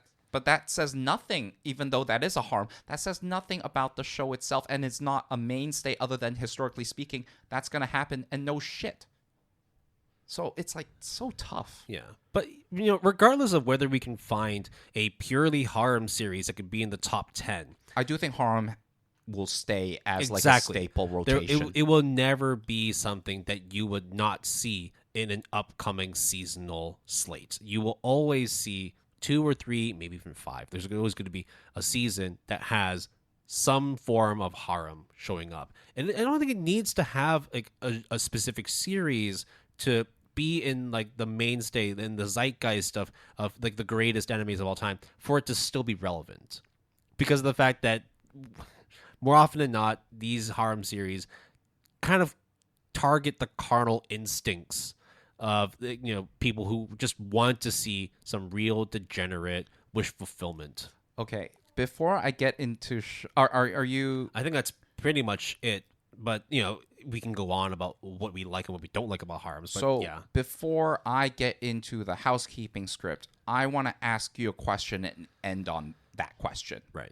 I mean, your answer to that question is: would it be fair to say, in your opinion, that the harem genre in anime and manga is akin to reality TV in the realm of TV? While you ponder that, that will be the end of our episode 69. Giggity, giggity. Okay, a lot of people probably groaned at that, but I felt like I had to do that from the intro. You can always reach us through our email, gapalette@gmail.com. That's GAPALETTE @gmail.com, all lowercase, all one word, using the handle @PaletteGood. That's capital P and capital G, all one word, on Twitter, on X, formerly Twitter. And through our GAP Discord server using the invite link in the show description. We also have a website, and we encourage you to check it out. You can always visit our website, www.goodanimepalette.com, all lowercase, all one word. Music credits for this episode. Our intro music is Never or Right Now by ELFL. Our breaking music is Not Gonna Wake Up, the instrumental version by Mind Me. And our outro music is Like the Ocean by The Big Letdown. You can always support the music artists that we feature by listening to them on Spotify, Apple, or various other music listening platforms. And our royalty-free music was provided by Epidemic Sound. If you're interested, you can always sign up using the referral link in our show description. Terms and conditions apply. So I've pondered the question you posed to me, and I do have an answer for it. In that, is it fair to say that the harem genre is very much akin to the kind of TV reality shows? like an analogy, right? Well, it all really, I mean, there might have been shows that existed beforehand, but The Bachelor and The Bachelorette, one female or one male character amongst a slew of eligible bachelors and bachelorettes. Do you remember Tila Tequila Yeah. had a reality dating show, but it's like That is a blast from the past. I have not heard the name Tila Tequila in decades. both of us fucking dated ourselves. Fuck shit. Man, yeah, we're really showing our age. But then, like, even like now, right? Like, you just look at like Netflix's catalog. You have stuff like Love Is Blind. You have Too Hot to Handle and all that stuff, where it's literally just seeing like a mishmash of different female and male characters all in one household, all just trying to smash Like each Big other. Brother, right? Yeah, That kind of thing. Big Brother as well. Yeah. Because you know damn well that's why people watch Big Brother as well. But within the realm of reality dating shows or whatnot, I heard, because I haven't seen it, that the one about dating people who are autistic on the spectrum. Oh, that one, yeah. I heard people said nonstop, awesome, wholesome things about it. I think it's called Love on the Spectrum or something like that. But I Let me heard pull it up. genuinely, unabashedly, like extremely good, wholesome things about that dating show. So even within, Yeah, like, Love on the Spectrum. That's what it's called. Yeah. yeah. So even on Netflix, right? So even within the realm of dating shows, 8.6 out of 10 on IMDb. that's fucking good, dude. So okay, sorry, I completely like thrown off your response. So Bachelor, Bachelorette, yeah, no, yep, definitely. But I think in the same vein of, there's definitely a lot of degeneracy that's attached to the harem series. It's in the same way that we talk about reality dating TV shows too. So instead of them doing challenges or whatnot, they go through arcs like go to the festival, blah blah blah, right? well, do you know you know of the show Too Hot to Handle, right? I know of it. I've never watched a single Like, do minute you of know it. do you know the plot point of it? The premise? No, Yeah. they're too hot to handle. Exactly. You basically get You're like too 20, hot, so 20 I'm or not gonna 30 date. like very hot eligible males Wait, and wait, females. wait. So they lose out because they're too hot? Kind of. What? If basically it's more tapping into the carnal instincts of having hot and ready young male and females in a house. Oh, wait, hold on. So if they have sex, they lose. Holy shit. Are you No. This is bullshit, right? You're fucking kidding me. You got it right there. No fucking way. Dude, are you for real? Yep. So if they're too horny and we gonna put a bunch of this stuff in your face as, like, I guess the contestants, if you lose out, Literally, that's what happens. Is No Nut They November? spend like it's No Nut November, but for the whole damn series. They legit just introduce every single character, and again, it's super cookie cutter. I am the yogurt instructor from Brighton, or I am a dance instructor from Newcastle or from Austin and whatnot. And it's just like, I love sex. Sex is great. And then they introduce the AI moderator. Wait, They let me say- guess. They blindsided everyone. Yeah. Wait, really? You have Bro. you have all the alcohol, you have all the food, you have numerous parties to go to, but you're not allowed to have sex whilst on the show. And all the contestants go, "What? No." Wait, is there a section where, like, they get educated on safe sex or how sex is a sin or something?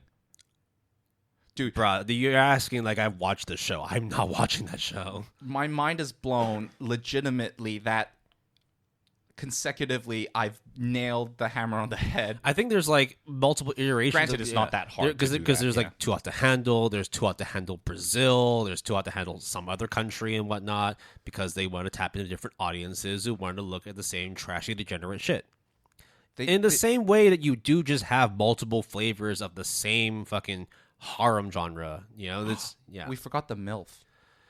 Or the DILF. Well, I guess that kind of ties into like the older sister, older brother. No, but I said that's like caretaker, right? We said So that. you do have that generational gap. Yeah. Yeah, Okay. yeah, You do have yeah. that. Yeah. Yeah. Okay.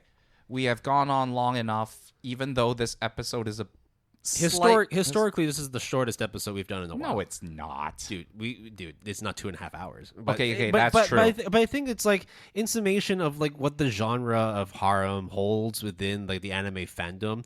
It's not necessarily one of those like necessary evils. It's not like, oh, we look at it and immediately shun it. We know that it exists for a purpose, and to think otherwise is a bit naive.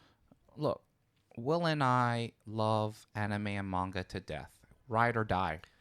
But we also am very inclusive, and harem, anime, and manga sits at this metaphorical table and will always be welcomed and required to sit at the table for Thanksgiving anime manga dinner. You might just not be on the main table. That's it. No, you'll always be on the main table. But I ain't gonna. I acknowledge you. I be nice. I say a couple of things. Oh, it's nice to catch up. Oh, what have you been into? Oh, trashy cookie cutter shit. Okay. Oh, you do have that one good show lately. Oh, that's pretty good. Yeah, okay. Talk to you later. And that's it for like a year. And then you see them again when they decide to come back for a dinner or whatnot.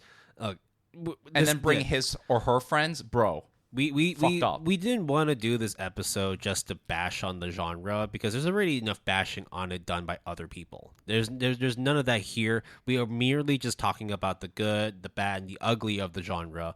But no matter how you see it, there's a purpose as to what harem genre anime do. And manga series as well. And we'll continue to do. And you're not going to change that formula. Like, are we going to sit here and list a number of ways that you can improve the harem genre? No, because there's we're not writers. There's also nothing that needs to be done to improve it. I think that when you talk about how it's very like brainless in terms of coming together with a plot or like character interactions or just general direction of how the story would flow, you don't need any of that. It's like, how do you improve a shonen action? Oh, you just improve different power levels. You improve like how edgy the main character is, or you just like, oh, how do you like improve on a supernatural mystery? Oh, you just make it more mysterious and more supernatural. It's like, okay, but where do the boundaries of this end? Right? And I think that like we've already kind of reached the pinnacle of what a harem anime is without it being full blown hentai. Look, that's just so true, Will. Yeah. You might also say that truth is too hot to handle for some. Yeah, I would love to do a watch along with you to do too hot to handle. Like it might just be something down the road. Might just lose my mind. You would hate it. It's such a bad show. We should grab what we should do, Will, is grab a whole bunch of these anime shows and turn them into an AI or a person and have them be on a contestant of Too Hot to Handle. Yeah, you just take like the best archetypes of each genre, each series put together, and see what amalgamation you create, and then see if they win. Yeah, and then make like a really shitty pun title is like, I don't know, 6 degrees of separation within the Weeb web. Dumb. I don't know what the fuck. I don't know. I'm making shit up. No, that's a light novel title if I've ever heard one. That's guaranteed a light novel title. We got to stop doing this, man, because someone's gonna hear and start writing this shit, and then we lose out. I'll lose on that fight. Okay, right. I think that pretty much wraps it up. So, look, there's going to be some harem shows coming up. Is Girlfriend coming out next? Yeah, it's airing now. Yeah, I saw it already. It's pretty good. It's pretty all right. Yeah. So there's always going to be harem at your doorstep, ready to watch, and there's no judgment whatsoever. I don't think there's ever going to be a time where Jason and I are going to like look at you and be like, why the fuck are you watching this show? Because every show exists for a purpose, and whether you choose to, indulge in that purpose or to shun it, that's your own prerogative. Let me think about it this way. If I come into Will's room and see him watch High School DxD or any other cookie cutter harem, whatever, I will go, what the fuck are you doing? And then go outside, grab like a lawn chair, slowly. Why did you start this without me? Slowly drag it back to Will and being like, dude, I told you to pause it. Just wait for like 5 minutes, bro. Yeah. So there's always going to be a place for a harem anime at the table. I don't think it's ever necessary to just, exclude it from any discussion whatsoever, because let's be real. A lot of times when it comes to trying to appeal to the masses, sex sells. Degeneracy sells. And it's not that hard to put together a ragtag ensemble of random archetypal characters having one singular kind of just cookie cutter, boring ass protagonist, and just see hilarity ensue, or sexuality ensue, or whatever you want to take from harem anime and manga. Oh shit! I forgot to talk about Villainous. All routes lead to doom. Good show. I think that show deserves extra props because it's one of those well-known shows that actually has a Yuri partner within, like, it's like a mix. Okay, it's only one person, but technically it's like a mixture of different orientations. Groundbreaking. It's not the only one, probably. Yeah, probably not. But worth a mention, right? Yeah. Should we leave it at that? Leave it at what, Will? Leave it at the fact that y'all should just go and watch some harem. Enjoy your harem. Enjoy your harem of anime. Because your slate's always going to have some slice of life, some shonen action, some supernatural mystery, maybe some boy love, girl love. Whatever floats your boat. This episode was too hot to handle.